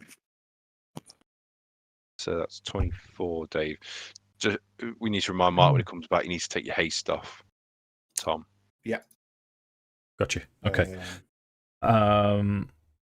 Okay, 24. Yeah. Especially with the autopsy, you look at the claws, and next to the claws, you can see what looks like little pods, as if the pods are going to be deposited when the claws hit something. as if it's a way to pass infection on. And it's that triggers your memory. And then you think about these red frog-like features, and they remind you of Slard. The Slardy are creatures they're extraplanar creatures from Limbo, the plane of pure chaos. 24. And you know that Slard generate from a spawning stone. So in the depths of Limbo, this extraplanar, this other plane of existence, this whole different reality from your own reality. The leader of, I'll go into boring detail because I know you like to geek out occasionally. It's not boring at all, Dave. I'm listening. The plane of Mechanus, which is the lawful neutral plane, which is the clockwork plane where everything is run orderly. That's where the Modrons come from. The leader, called Primus, thought he could create order out of chaos, and he created this thing in Limbo, which eventually turned into a spawning stone, which generated these Slard, the whole race of this Slardy culture. And ever since then, they've started to propagate across the multiverse. And you know that this is an insidious race. You've seen how they reproduce with this pods being infected into someone. And you would know with a 22 that in 3 months' time, if anyone's infected, it would burst this tadpole from their chest, very alien-like. And then that would possibly go on to regenerate and propagate further and further and further. It's a proper alien type situation, then, isn't it? And I mean the movie, not aliens in general. So your suspicion is that the Draconians have been taken over by Slard. Can we safely move the bodies without disturbing the pods? The bodies have melted into acid, which is a Draconian feature. And the pods have dissipated. Oh, actually, yeah, yeah. I'll tell you what we'll do is we'll say you investigated the fella that was unconscious first. Okay. Yeah. So the point I'm getting at is that the 4 bodies then aren't at risk of spreading this infection. Not anymore, because they've turned to acid. Cool. Because I would then obviously cleanse in probably with fire, because fire tends to be my go-to. Yours, everything. Yeah. Did none of us get hit then, or are at risk of being infected? 1 hit against Arthas, and he made his saving throw. Okay. So do you wish to tell Arthas what you've just discovered? Because he was so Nordan will turn to Arthas and be like, so in the year 1980 they're going to make this movie called Alien. If you haven't succeeded, you'd have basically been Alien. Face huggers. No. Pods in nails inside you, infected. 3 months later. Nice. I'm quite glad that didn't happen. Where did they come from? From Limbo. They came from north and east, didn't they? Yeah. Oh, I thought you meant the actual infection then. Oh. We'll have to be thinking of real my reuse of healing word and bamf that on Arthas. Okay. Divinely favoured one. Mark, just remember you need to go in your inventory and unclick the haste ring. Right. I have done so, thank you. Max healing 7 points. Is that who's taking that? Oh, thank you. I'm on full again now. You're the only one that got hit me. Yeah. 3. Okay. Yeah. Yep. Just a quick question while we're talking about hit points and stuff, just before we carry on. I've got 5 temporary hit points and inspiration. That was from the shrine, wasn't it? And we carry that until we use it. You got 5 temporary hit points from the shrine, and you got the inspiration because you all had a wicked game last time. Oh, okay. Cool. So I need to use it. Yeah. I forget to use inspiration a lot. Yeah. As Dave told you, sorry, go on. No, go on, Mark. Be fine. I was going to say, ask if David said to Sam that for the what's it game, our other game, if we're both on, we can do a horrible lot with his booming blade, because I can hit it from 10 feet away, which means it's got to attack me or get disadvantage, and you'd get to resist the damage. And if it moves towards me to hit me, it's going to take your booming blade. Yeah, that's a tactic. Yeah. Now that Tinker's, at the level he's at, and he's sorry, that's a totally different game, but I was excited about that. How come Tinker's back? What's Tinker playing in? Avernus. Avernus. Same as Ace. Yeah, me and Jake brought them across. Is it the same character, or is it just based on character from? Yes, I'm going with a very similar build. The problem is, because I wasn't in the first session, Tom did a really boring voice for his character, so I can't do it for Tinker no more. You can. I can't, trust me, Tom. We'd be there all night. Yeah, that's we can just sit and have a conversation with everybody else. I remember Tinker's voice. Hello. It doesn't have to be slow. It could just be complete monotone. He was completely monotone. Yeah. Like, considering he's a high intelligence character, he will sound thick as shit.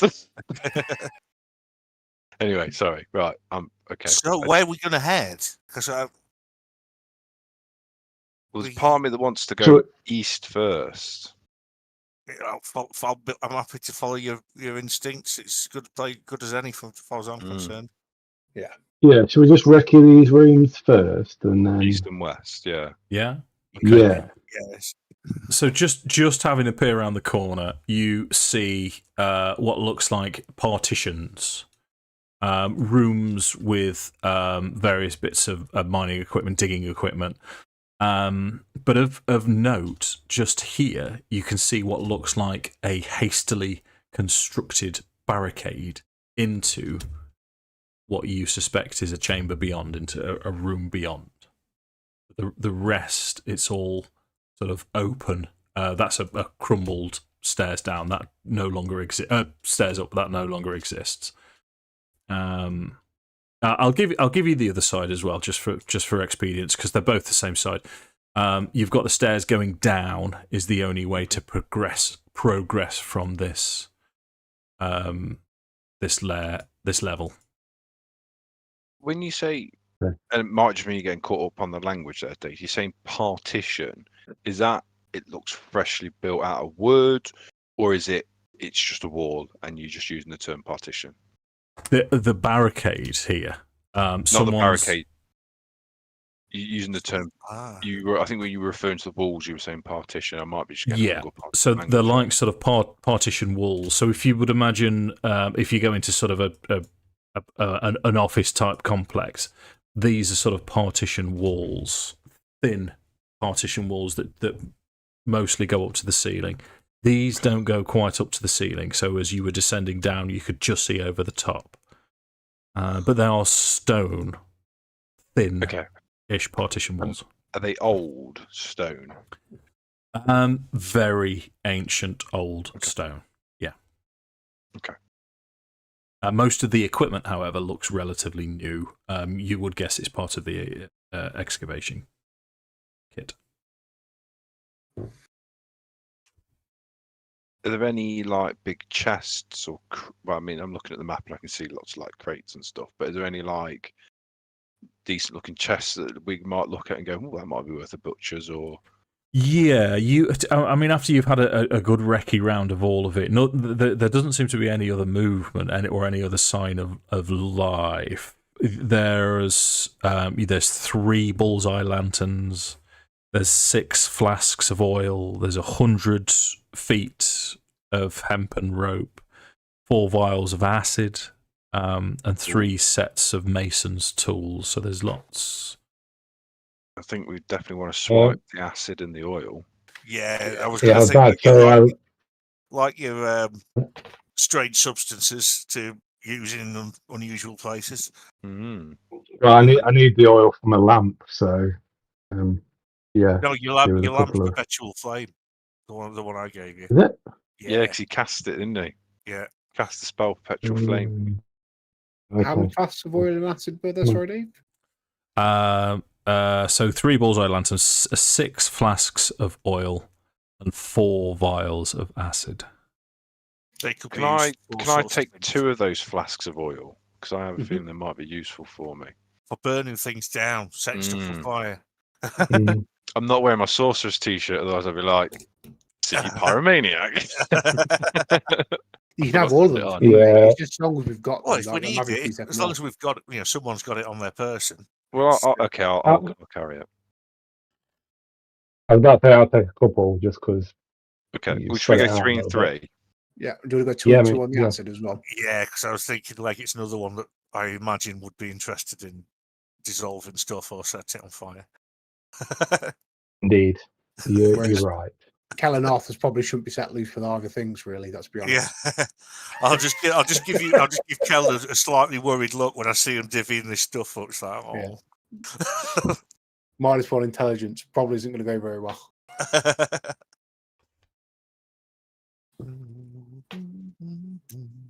Oh, I've put in the campaign chat for when or general, I should say, chat. I've put one of the Path of Fire videos with the number. I put it's underneath. It says 2344, and that's one of the points you'd skip to if you wanted to watch that. And the Viking song that I made Dave listen to earlier. I've linked to that as well. Yeah. Oil flask and vial of acid for 2. So we're going to tear this barricade down, lads. Yeah, Are we going to look Or do you over wanna the knock on? barricade first? yeah. Let's look over Or- it. I was going to say, knock on and you say, look, lads, come out with your hands up or we're going to come in swinging. And we'll find out if anyone's in there or Somebody hold me up. Hold me up and just clear me out the barricade. Yeah, Well, get Nordan's up been on doing that for the whole game so far. Hasn't he? I question if Nordan's actually strong enough to manage it, if I'm honest, with his little twig arms, but Ooh. I'll have you know, I have a strength of 10, thank you. so as I said, little twig arms. So from the other side of the barricade, as you start doing whatever you decide to do, you hear an elvish voice, a female elvish voice, coming back. And it's similar to the Dibonesti accents that you've heard before. And in Elvish, this whoever she is will say, "Stay away! Don't come any closer." We're Oh. friends. The dragon people have gone. We're friends of the Divinesti elves. Okay, We so have met some of your kind before. Did I helped them at roll the shrine. persuasion on that then.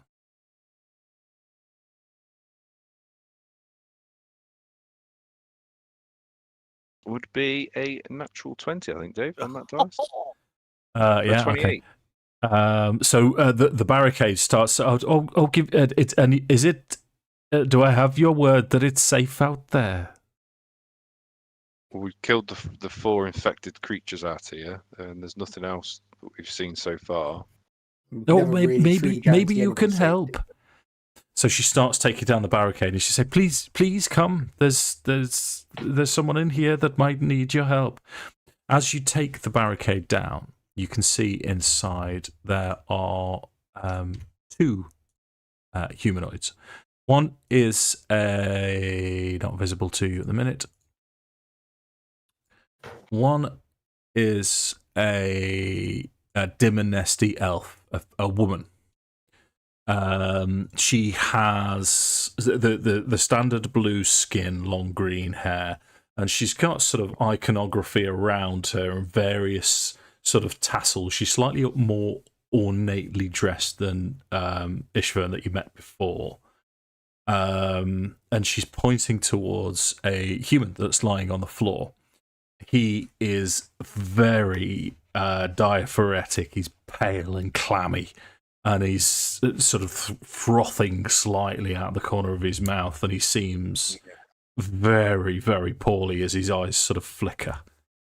He seems to be in and out of consciousness, and she'll say, "Go on, Sam." Go on. I was going to say, how She'll did he say, get injured? It was those creatures. They attacked him. They attacked I him roll- quite a while ago. Can I roll a knowledge check to see if there's anything we can do for him medically, magically? Sure. Have My understanding of it. have a medicine check then. I'm tempted to say have advantage on this because you kind of know what you're looking for. Yep, I rolled 2 6s. You did. So you yeah. Sam, you've got an ability that you can change that score, do you not? Yeah, I'll make that an 11, Dave. So with an 11, you don't find the source of the injury. He has what looks like bruises and scars, but there's nothing to suggest that there's a specific source of the injury. And from your medicine check, you're not sure if you can help him from a mundane medical point of view. It would be pretty much trial and error from your perspective, but you would guess with an 11 that he hasn't got long left. And it's Would a definitely the disease that we've just... Almost certainly, yeah. I mean, yeah. What about kind of do an Arcana check to know if there's a magical means to help him?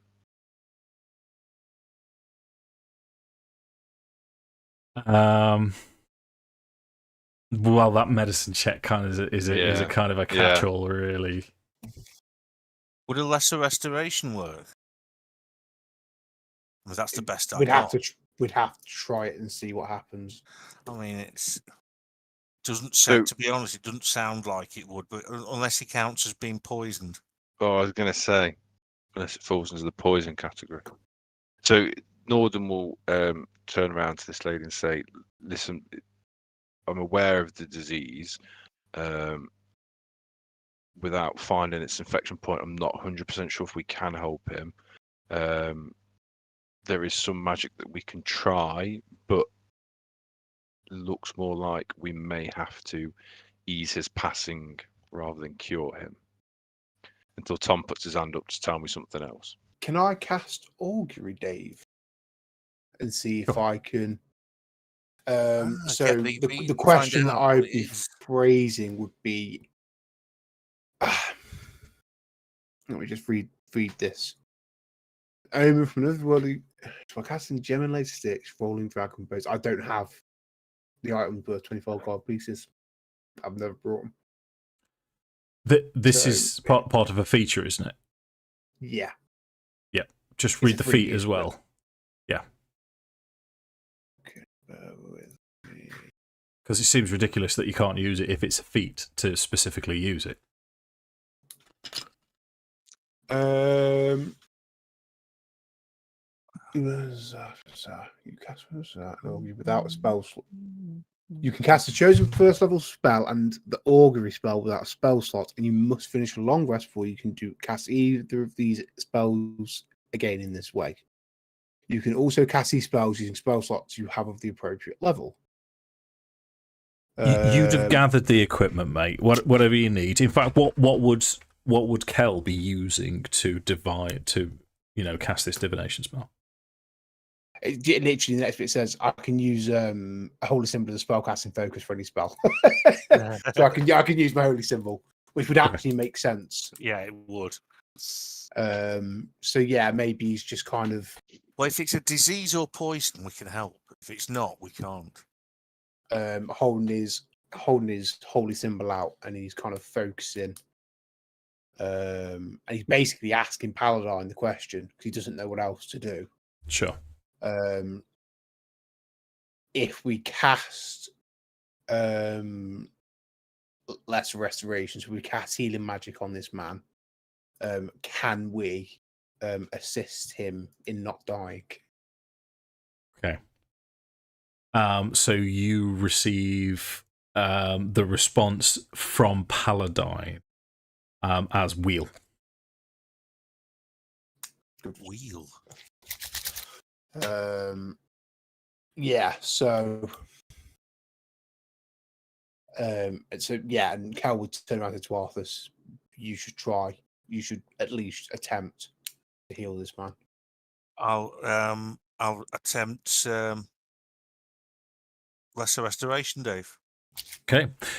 So you cast lesser restoration, and as while this is happening, the woman will look incredulously from Kelevendros to Arthas as you both casting and performing these divine magics. As you spot around her, she's got symbols of Habakkuk. You would recognise this as sort of the holy woman of the Dynasty elves, who clearly has no actual abilities. What with the gods disappearing. So I'm gonna skip over the conversation that you have. You've basically proved to her that the gods have returned, and she's convinced that the gods have now returned. And after only about 2 minutes, and certainly moving closer to 5 minutes, this human, his skin returns to a more healthy colour. The sweat disappears as you wipe it off his brow, and he looks like he's sleeping fitfully. Lesser restoration seems to have done the trick. Oh, wicked! Nice. I'll let her know that He's not wearing dragon armor, is he, Dave? No. If anything, you I we should ask that first.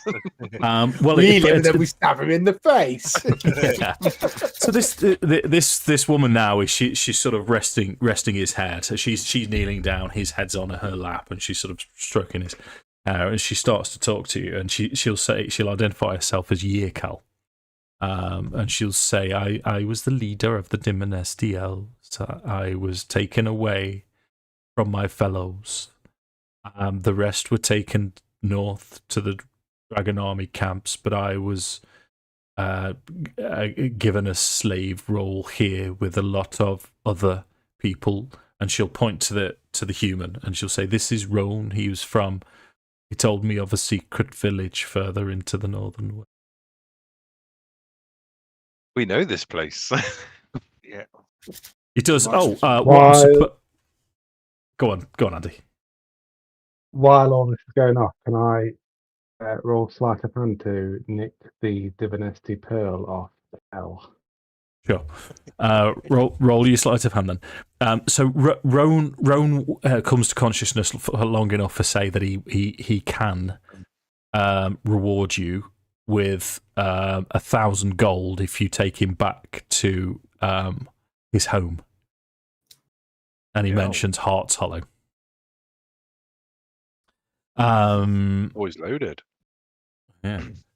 All right, Mr. Johnson. Just for the record, I have other stuff in my inventory as well as that pearl, mate. I can't lie to you. I'm I'll well get aware to of that the fact later. we're don't worry. loaded. So you manage to lift a few trinkets from her. But she doesn't have anything of value. So they're mostly sort of, it's like a fish skull, like a cartoon fish skeleton. I was specifically going for Kel for the. Oh, I beg your pearl. pardon. Oh, Kel's passive perception is 13. That's. Oh, here we go. I've just realised what he's going to do. Yeah, the pearl's yours. So I've got. Go on, Tom. So I've got all of the party gold on my character sheet. To be fair, I've got a chalice that's worth of gold, 1,000 gold pieces. Stop. Just let him do what he's doing. Get on with it, Johnson, and we Can't can have move all on the with our party gold. lives. I've got 1,000 gold pieces. Maybe we did split it up. I can't remember. It's not monetary value. He's after something far more precious. Get on with it, Johnson. He's trying to get laid. How did you know? Because I've met He's him. going to take her hand. He's going to take her hand and he's going to place the pearl in her hand and say, "Lady, I think this belongs to you." And then wink in a really corny way. Did you just Right. shudder then, Dave? Yeah, I did. You just shuddered. You just winked at me, bro. I was looking right at you, and you winked at me. It provoked a shudder. What do you want from me? Yeah. Okay. Reinconstitute Robert Kelly, whoever he is. Yeah, Roger Melly. That's what I meant to say. Yeah. Right, roll your persuasion, then. You can have advantage. Oh, I'm so going to cuff this Kender when I get a chance. you know, there's certain choices in your life. You think, I'm starting to think back several years ago when me and you worked together, Mr. Johnson. And I said to you, "You ever fancy playing D&D?" I mean, what? I know what's happened. Uh, I've just See- evolved all your nostalgic, love for the game into smut. That's hours, what I'm doing. Andy. hours of research I do for this shit, and look what you're doing. And in the next campaign you need to play Yeah. a bard. Yeah, I actually never thought that, mate. Yeah, I do want to. The bard would be good fun. And then you can do whatever you want. Don't encourage Yeah. it. Perhaps you could play your bard Mandalorian, mate, when we eventually get around to playing Star Wars. I don't know how that'll work, but yeah, okay. Think about it. Right, Or, 20. as a suggestion, Yeah. Sam, if you want him to play a bard, you need to be the DM for that game, so Dave doesn't have to suffer it. I've got you back, Dave. I've got you back. No, because I'd go out my way to kill him.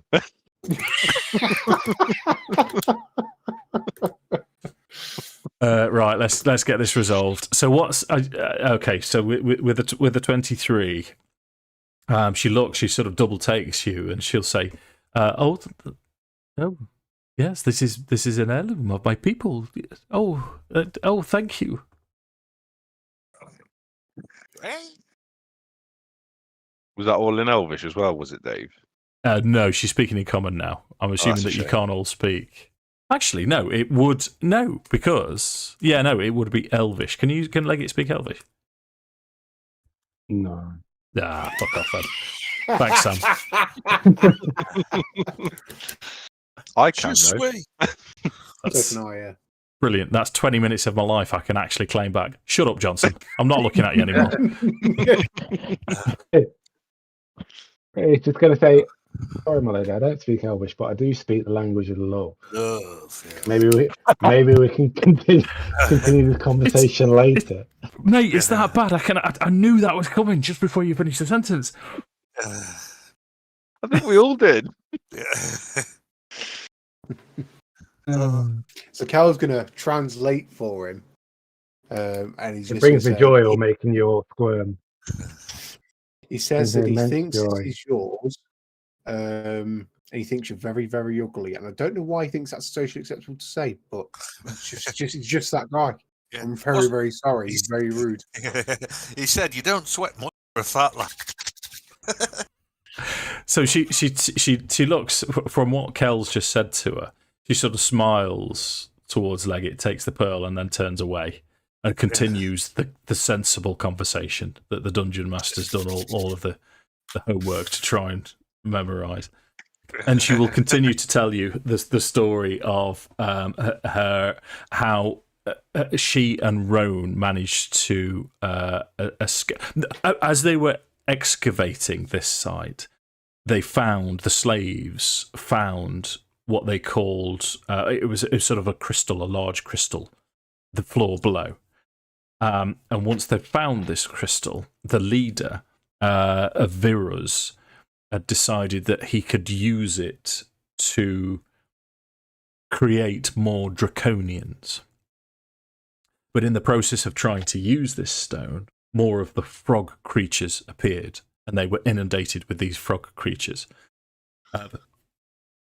They managed to escape, but Vira's brought them back, and they were forced into more slave work while this invasion happened, until eventually the Slard overtook everything.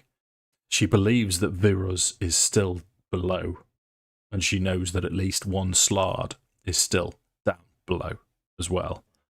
But she also similarly to what Ishvern tells you, she'll say, I must return to my people. I must let Ishvern know that I am alive. But if you can rescue all of my other fellows, that would be appreciated. Does she know where the camp is? Yeah, Ishvern's already told you, so that's the Red Dragon That's Army right, camp yeah, that you've yeah. got on your maps. Yeah. What do you say, Tom? There's already a plan for that in place, my lady. Oh, this is wonderful. You are a godsend. And she will also say to you, I also intend to spend some time communicating with Habakkuk to see if he will answer my prayer. I think he might. It's a most wise decision, my lady. Okay, so she will say, Roni's not in the position to travel just yet, but if I may make a suggestion, this evil needs to be contained. The spawning stone needs to be buried. Yeah, The what stone? definitely. Yeah, we concur. It's the spawning stone of Yeah. it's not Slard. Slanesh, but that's what I've got stuck. I think, Slard, that's it. Is it a side slard or a Caesar slard or what are we? What I'm not an expert in Slard, mate, so I wouldn't know. I dodge it at every opportunity. Unless Oh, it goes well with the command, mate. But yeah. cover them. Did she already say where it was? Down below. Yes, down below. Oh, okay, cool. Down to the depths. Let's do it. Let's do it. We've got Yeah. a mission. Okay, yeah. We've been everywhere here. Let's not rush down there. Let's go down nice and Carefully. slowly. Carefully, yeah. Sure. So it is we're gonna pitch. go down, open all the doors, all in one go. We're not going to stop. You're not. You're not a Harper, Tom. Your Stop surname's it. not Harper. That's exactly what I was going to say. As it descends down, it's descending into more darkness. So obviously you have your sources of light available to you, but the level of the fortress that hasn't been fully this level of the fortress hasn't been fully excavated. A 30-foot wide chasm is split in two, spanned by a makeshift. I'm not doing this much justice. Let me start again. This level of the fortress hasn't been fully excavated. A 30-foot wide chasm splits it in two, spanned by makeshift wooden footbridges.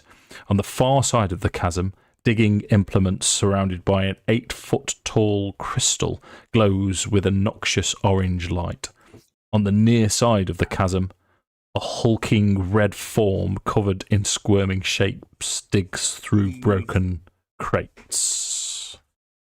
So, what we will do, gentlemen, is I will present the map for you, and then we'll roll some dice.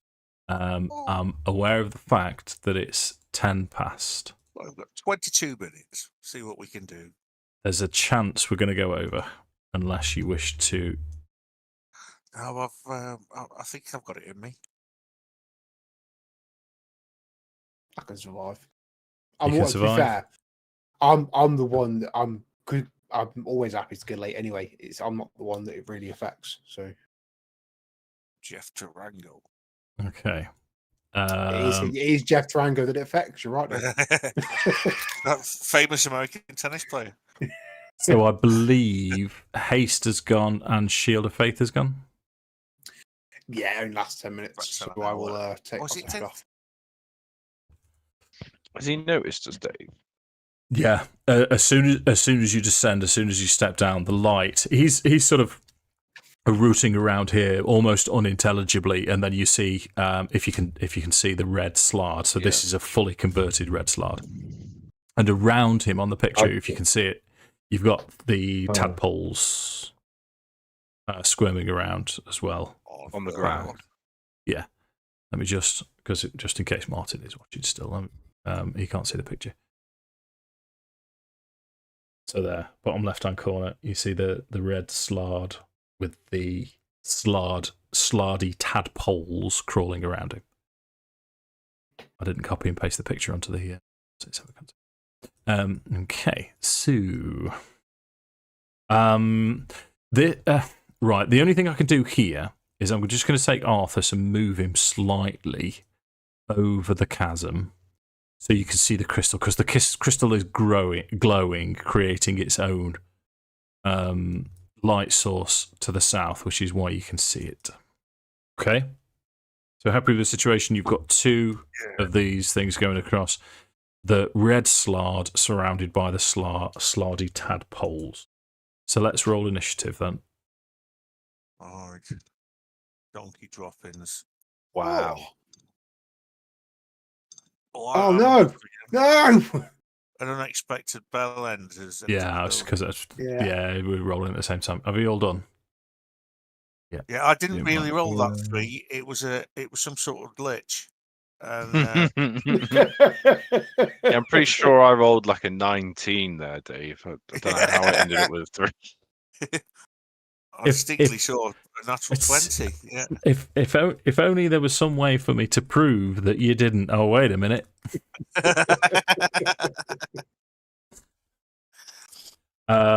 Okay, so as this thing looks, hello. As this thing looks towards you, he charges straight in towards, and all of these tadpoles are going to move with him as he charges to. Me? Come on, bring it. I said one of them's late. One of them's late to the party. 1, 2, 3, 4. Tadpole C. Have I not rolled tadpole C? Thanks, Sam. Oh no, tadpole C. There he is. So, He's got a 9. Oh yeah. I see. Right, let me just have a look at sliding. Okay, yeah. No, he's just going to charge forward. He's just almost unintelligibly going to charge towards Arthas. Yeah, bring it, fat boy. Right, so it tries. The first thing it tries to do is swing with its claws, and it's going to roll 23 to hit Arthas. I am going to cast shield. So that's 26. I've got to roll to hit you now. So second attack with its claws is an 8, and it tries to bite at you in frustration. 13. Talk us through, because that's the first time you've done it, Mark. What happens when Arthas casts shield? Well, I decided I like to think of it as it's like the edge of I've got a kite shield, and the edges just sort of extend. So it becomes a huge round shield, but the extra bit is all sort of divine, translucent divine energy. Just puts this big barrier in front of him. Yeah. So he sort of clashes off this divine energy as he has finished his turn. Kelevendros, you're first to act. So Kel's going to step up next to Arthas, creating the Dragonlance Beat Grinder.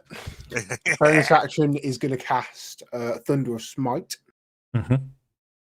And then I'm going to hit him in the face. There you go for it.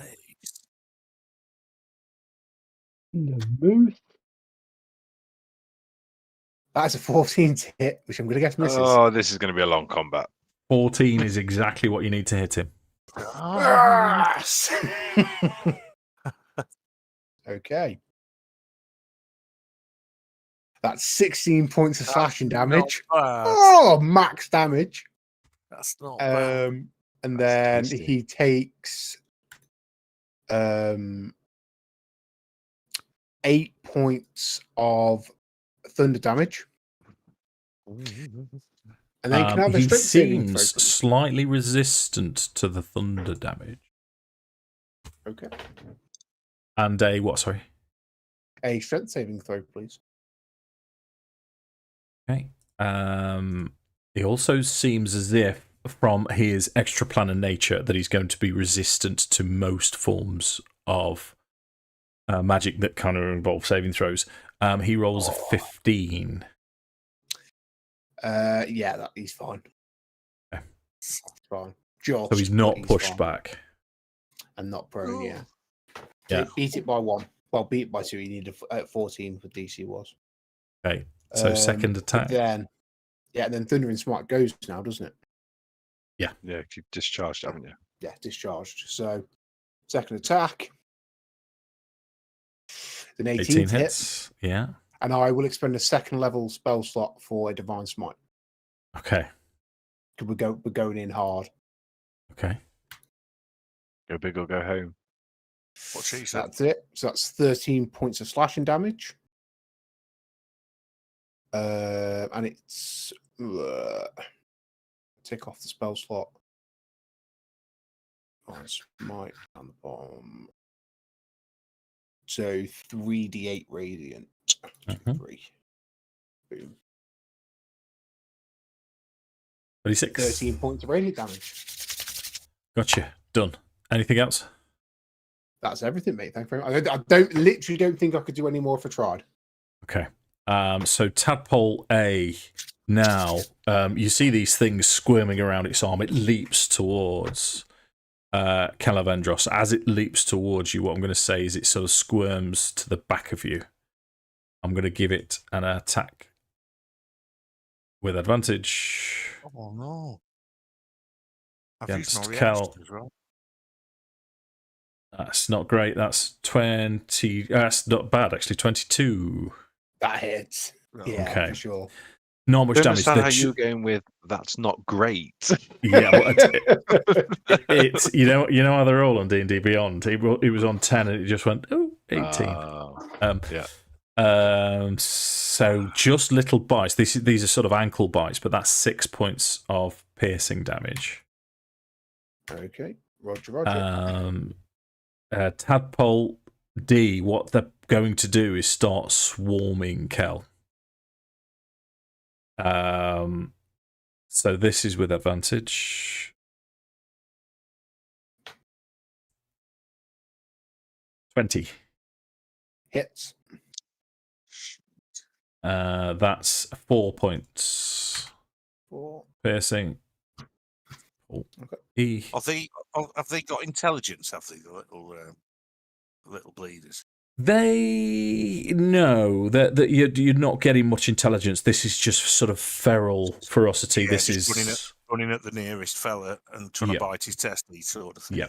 Yeah, exactly right. The ones that their daddy is pointing towards, basically. Yeah. That's 14 to hit you from that Tadpole. Misses. Nope. Yeah, which takes us to Tadpole B, who's going to go the other side and try and flank from that.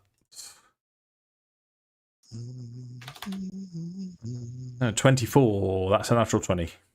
Yeah, that is for sure. Oh, I've used that freaking fake. Only 5 points of damage for a crit. I'll take it. Yeah, that takes us to Leggit then. Okay. Am I going to provoke an opportunity attack from these two tadpoles? No. In front of me, next to Kev. No, you're kind of. I'm going to.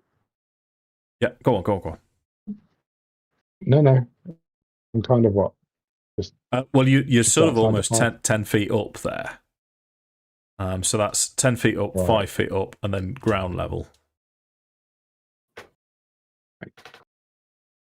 It's going to move 20 feet. I would.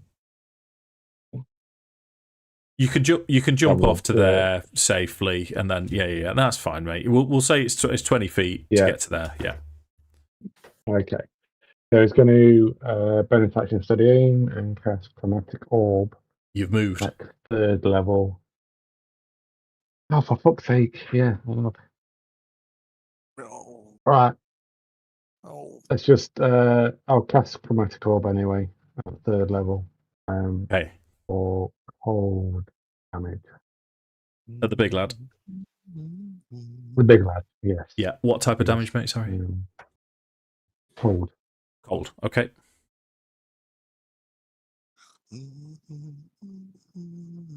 20. 20 hits. Then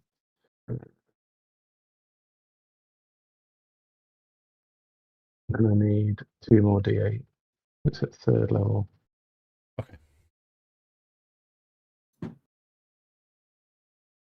That's 23 points of cold damage. Yeah. Okay. It's resistant to cold damage. Only takes 11. Yeah. Anything else from Leggit? Nah. Yeah. Yeah, I think he's done. Tadpole C is going to start squirming around towards Leggit. It's seen there, lad. It's coming. Seeing the little lad throw cold shit at its dad. Rolls an 8 to hit you. Clearly misses. Yeah. Nordan's turn. So Nordan is going to.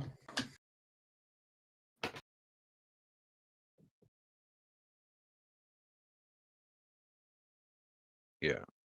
So I'm going to throw an ice knife. I'm going to aim sort of back. Why isn't this doing what I'm doing? Why wouldn't this do what I want it to do? There we go. So I'm going to aim for that square there on the creature. So when it explodes, it doesn't hit Cal in the face. Sure. In the face. So I'm doing this at 2nd level. So this is my to hit. 14. Misses. Oh. Oh, hold on. Red slot. No, 14 is exactly what you need to hit. I do beg your pardon. It was 15 in the K-Pack. This is piercing damage to the creature. Yeah. So he takes 4 points of piercing damage. Isn't it cold? No. So the next bit's cold. Gotcha. Do you know what I mean? So he's created the ice knife, he's thrown it, pierced, and then boom. Yeah. So him and the 2 little squiggly things at his feet need to make a dex saving throw. 16, please, Dave. Okay. He rolls 9. The tadpoles, top to bottom, roll 16. Both of them. And 18. Oh, wow. This is not how I wanted it to go. But it's 3d6 cold damage to the big guy then. Yeah. Which is 9. 9 half to 4. Yeah. Okay. Obviously, I think it was obvious that that was not who I was aiming it mostly at, but hey ho. Yeah, that's a shame, mate. Maintain the high ground. Okay, Arthas then. Right, I've got my go planned out. Right, okay. I'm going to take a mad swing at Milado right in front of me. Yeah. And I'm going to pump my last Squire's precise strike thing into it. Okay. Which will give me advantage. So here we go. Attack. Longsword with advantage. Well, this is for what's it with a to cast me cantrip. I think Booming blades. Actually, yeah. No, it's going to be the other one. It's going to be fire. Green flame blade. Yeah, but I've renamed it Divine Flame Blade, so it's not green. Okay. So, do I hit with 17? Yes. Right, okay. So, it's going to be... This is the standard slashing damage from the sword. 9. Then... Go away, that old dice roll. Does a D8 extra to him and a D8 to another creature within 5 feet. 1 to the main lad, and the nearest one to me, the nearest tadpole. Yeah. Is it D8 it takes? Let's just double check. Yeah. So D8 on the other ladder as well. Here we go. 4 damage to him. Okay. Then, bonus action, I'm going to drop a level 3 healing word on Tom, which means he can attack. Okay. Okay. Don't use a level 3, mate. Oh, what? Use Use a lower level, mate. I'm not okay, that I'll use a level. Well, I'll use a level when I've got loads. No. All they've done so far is hurt my feelings. Right, here we go. You need to roll your D8 for your precise strike as well. Oh shit! Yeah, sorry. Another 5. 5. They seem resistant to the fire Right. as well. And then your healing word for Kelevendros, who can then use his level. reaction. Yeah, so he gains 9 hit points, and I'll ask if he'll hit the salad, the big salad again. Fair enough. Going for the big salad. 18 to hit. 18 hits. Let's give it some serious hurty. Gonna re-roll that one. There you It's go. 14. 14. It was on 13. How does it die? Literally just cuts it in twain, straight through the middle. Nice. And that'll be the end of my go. Hey. That was quite good. Good turn. So that takes us to Kelevendros. You've got these 5 little swarmy things around there. Yeah, so the one that Mark's done a little bit, the one that looks a little bit more singed. Yeah. We're gonna go for him first. 12 to hit. Hits exactly what you need to hit him. Nice. Gonna re-roll both those 2s because I can. Go on, give me something better. 7, so what's my plus to that? Plus 4, so 11 points total. Okay, so how do you squish that one? Literally just flat the blade. I think it just comes down and makes a nice little. Nice. So as you're squishing it, one from behind tries to bite your ankle. Bastard. Fair enough. Tom, don't you get to attack? 18. Exactly a hit. I'll read my reaction to make it miss. Okay. Well, to make you re-roll, I should say. Re-rolls an 18. Oh, bollocks. Yeah. 3 damage. Exists. Fair enough. Yeah, they're still flanking Tom, out. don't you get 2 attacks? I do, yeah. Oh, sorry. Go on. No, you're all right.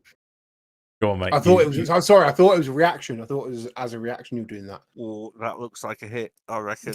If it's 25 not, I'm to going to hit. shit me pants. Yeah. It's more than I got last time. So re-roll that 1. So 9. So 11 points damage. Yeah, so that's the second one in front of you squished. Yeah, same thing. Just using the flat of the blade. Just don't care Sound. about people. Okay.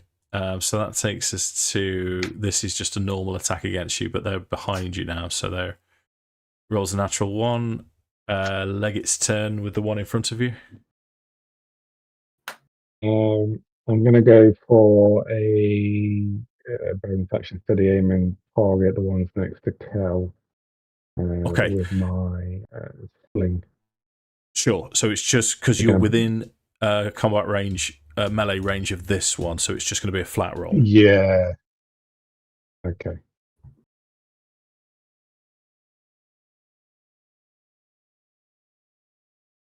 Oh, man. 21 to hit. 21 does hit, so you get your sneak attack on top.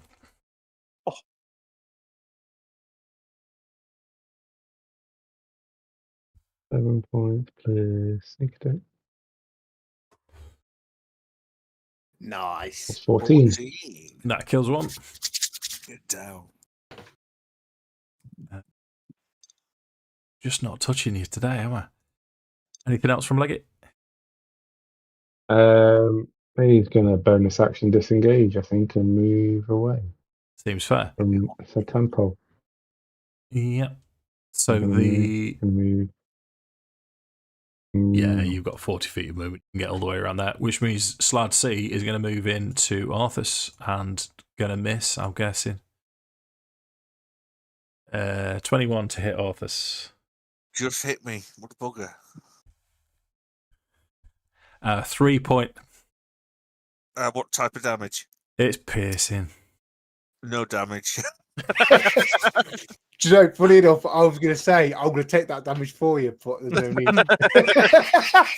The shame of it is, Dave, you got to celebrate because you actually hit him, but then he's just like, nah. Shrug it off. Go on then, Nordan's turn. Well, they seem to be immune to a lot of magic, so I have a longbow. I'm going to try and shoot the one that's just bit Arthas. Okay, Yeah, so tadpole why C, not? go for it. Yeah. For a 17? 17 hits. Go on, Sam. 4 points of damage. Ooh. Minimal damage. Yeah. Arthas. Right. So what have we got standing still? One one injured that's just tadpole hit and you. one fresh. Okay. Rightio. Fresh tadpole. Yep. I've run out of precise strike, so I'm just going to give him a booming cheesecake in the face. Go for it. Booming cheesecake. Where are you?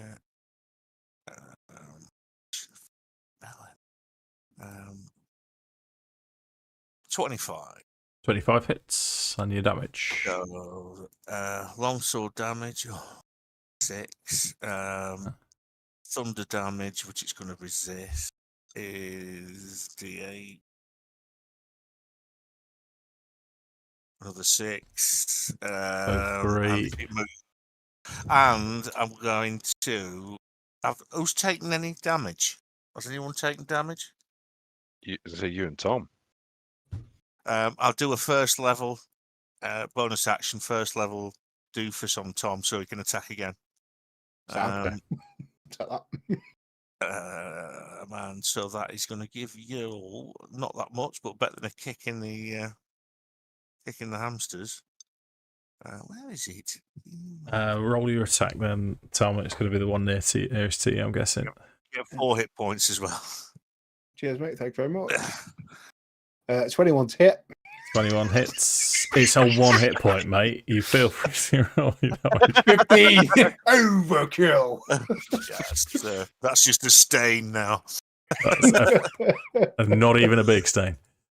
So that is now Kel's turn. You've got 1 left. Sorry, just healing himself up. So yeah, I'll step up and I'll wait him as many times as it takes, I think.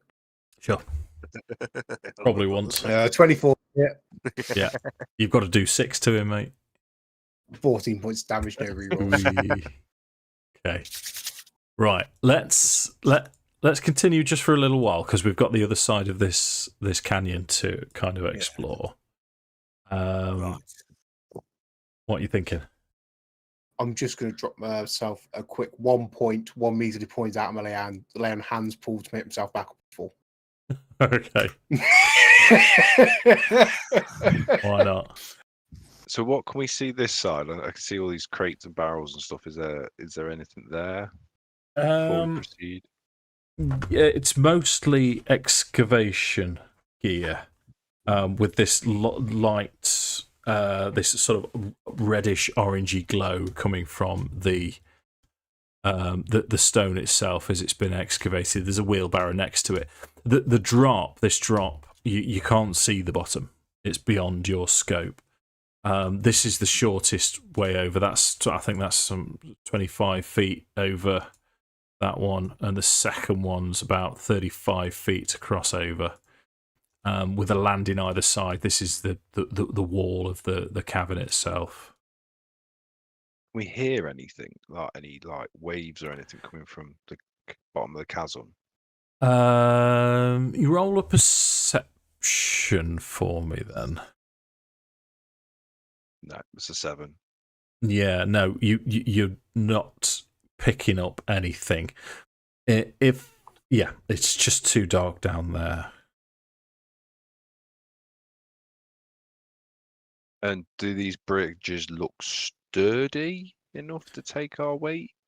As you're looking around, you can see tracks, booted footprints, and clawed footprints of humanoids and draconians seem to be going backwards and forwards. And they're recent bridges, so they've held what looks like teams of humans and draconians going backwards and forwards. So they seem sturdy. They seem to be, they're not rotten. They're, it's good quality. Fresh wood. I've got an idea. Okay. I tie them together to north, go across one at a time, and the rest of us, we make sure there's people holding the rope when everyone goes. So if you fall through, you might take some hit smashing into the side, but you're not going to fall 4 million feet and die. First off, I need to just quickly run off for a second. Second off, I'm glad we all missed out on, I think, the important part of that plan. Out. Am I? Yeah, you were. Yeah, you never cut out. I don't know why. So someone was censoring you. It was effectively just tie the ropes together so we can go across one at a time. So we make sure that if one of us does fall in, they're not going to fall to their death 100,000 feet down that crack. Yeah, whoever misses. Yeah, it seems reasonable to me, mate. The other two disappeared, but it seems reasonable. I may as well smoke a salad. Probably with some paprika. We've won on salad before, Mark. We've won on salad before. Won on salad before. That is just me and you, mate. It is. I just turned around and where's everyone gone? Marty's just said he's still there. Hello, Marty.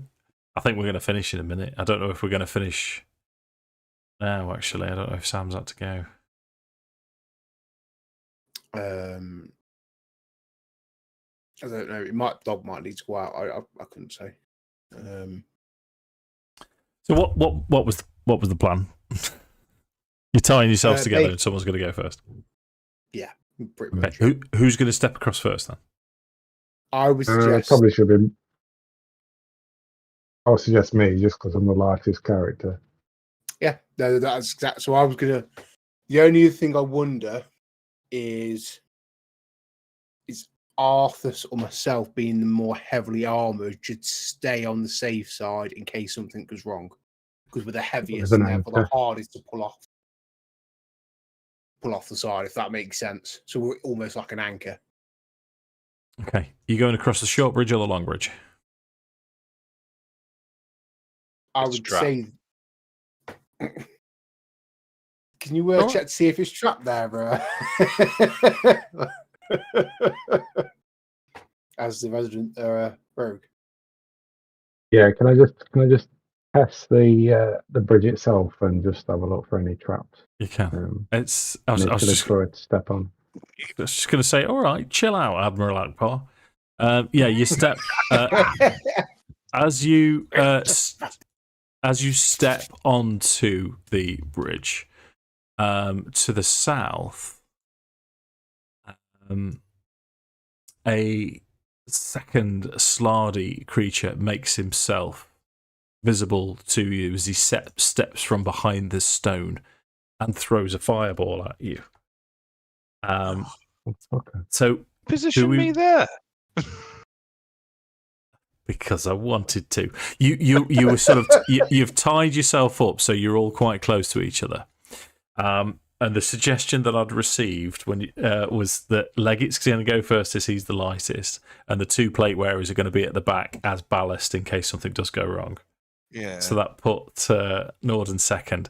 So here's my question. Did we want to roll initiative and then leave it there? Yeah, probably. Yeah. It's going to be another good half an hour fight, I reckon. Okay. So Yeah. this Slardy is green as opposed to the red. My initiative rolls again, by the way. Has that anyone you noticed? see. Oh, mate, sterling work, Mark, as ever. Yeah. I haven't beaten anyone in the party, and I've only beaten anything once.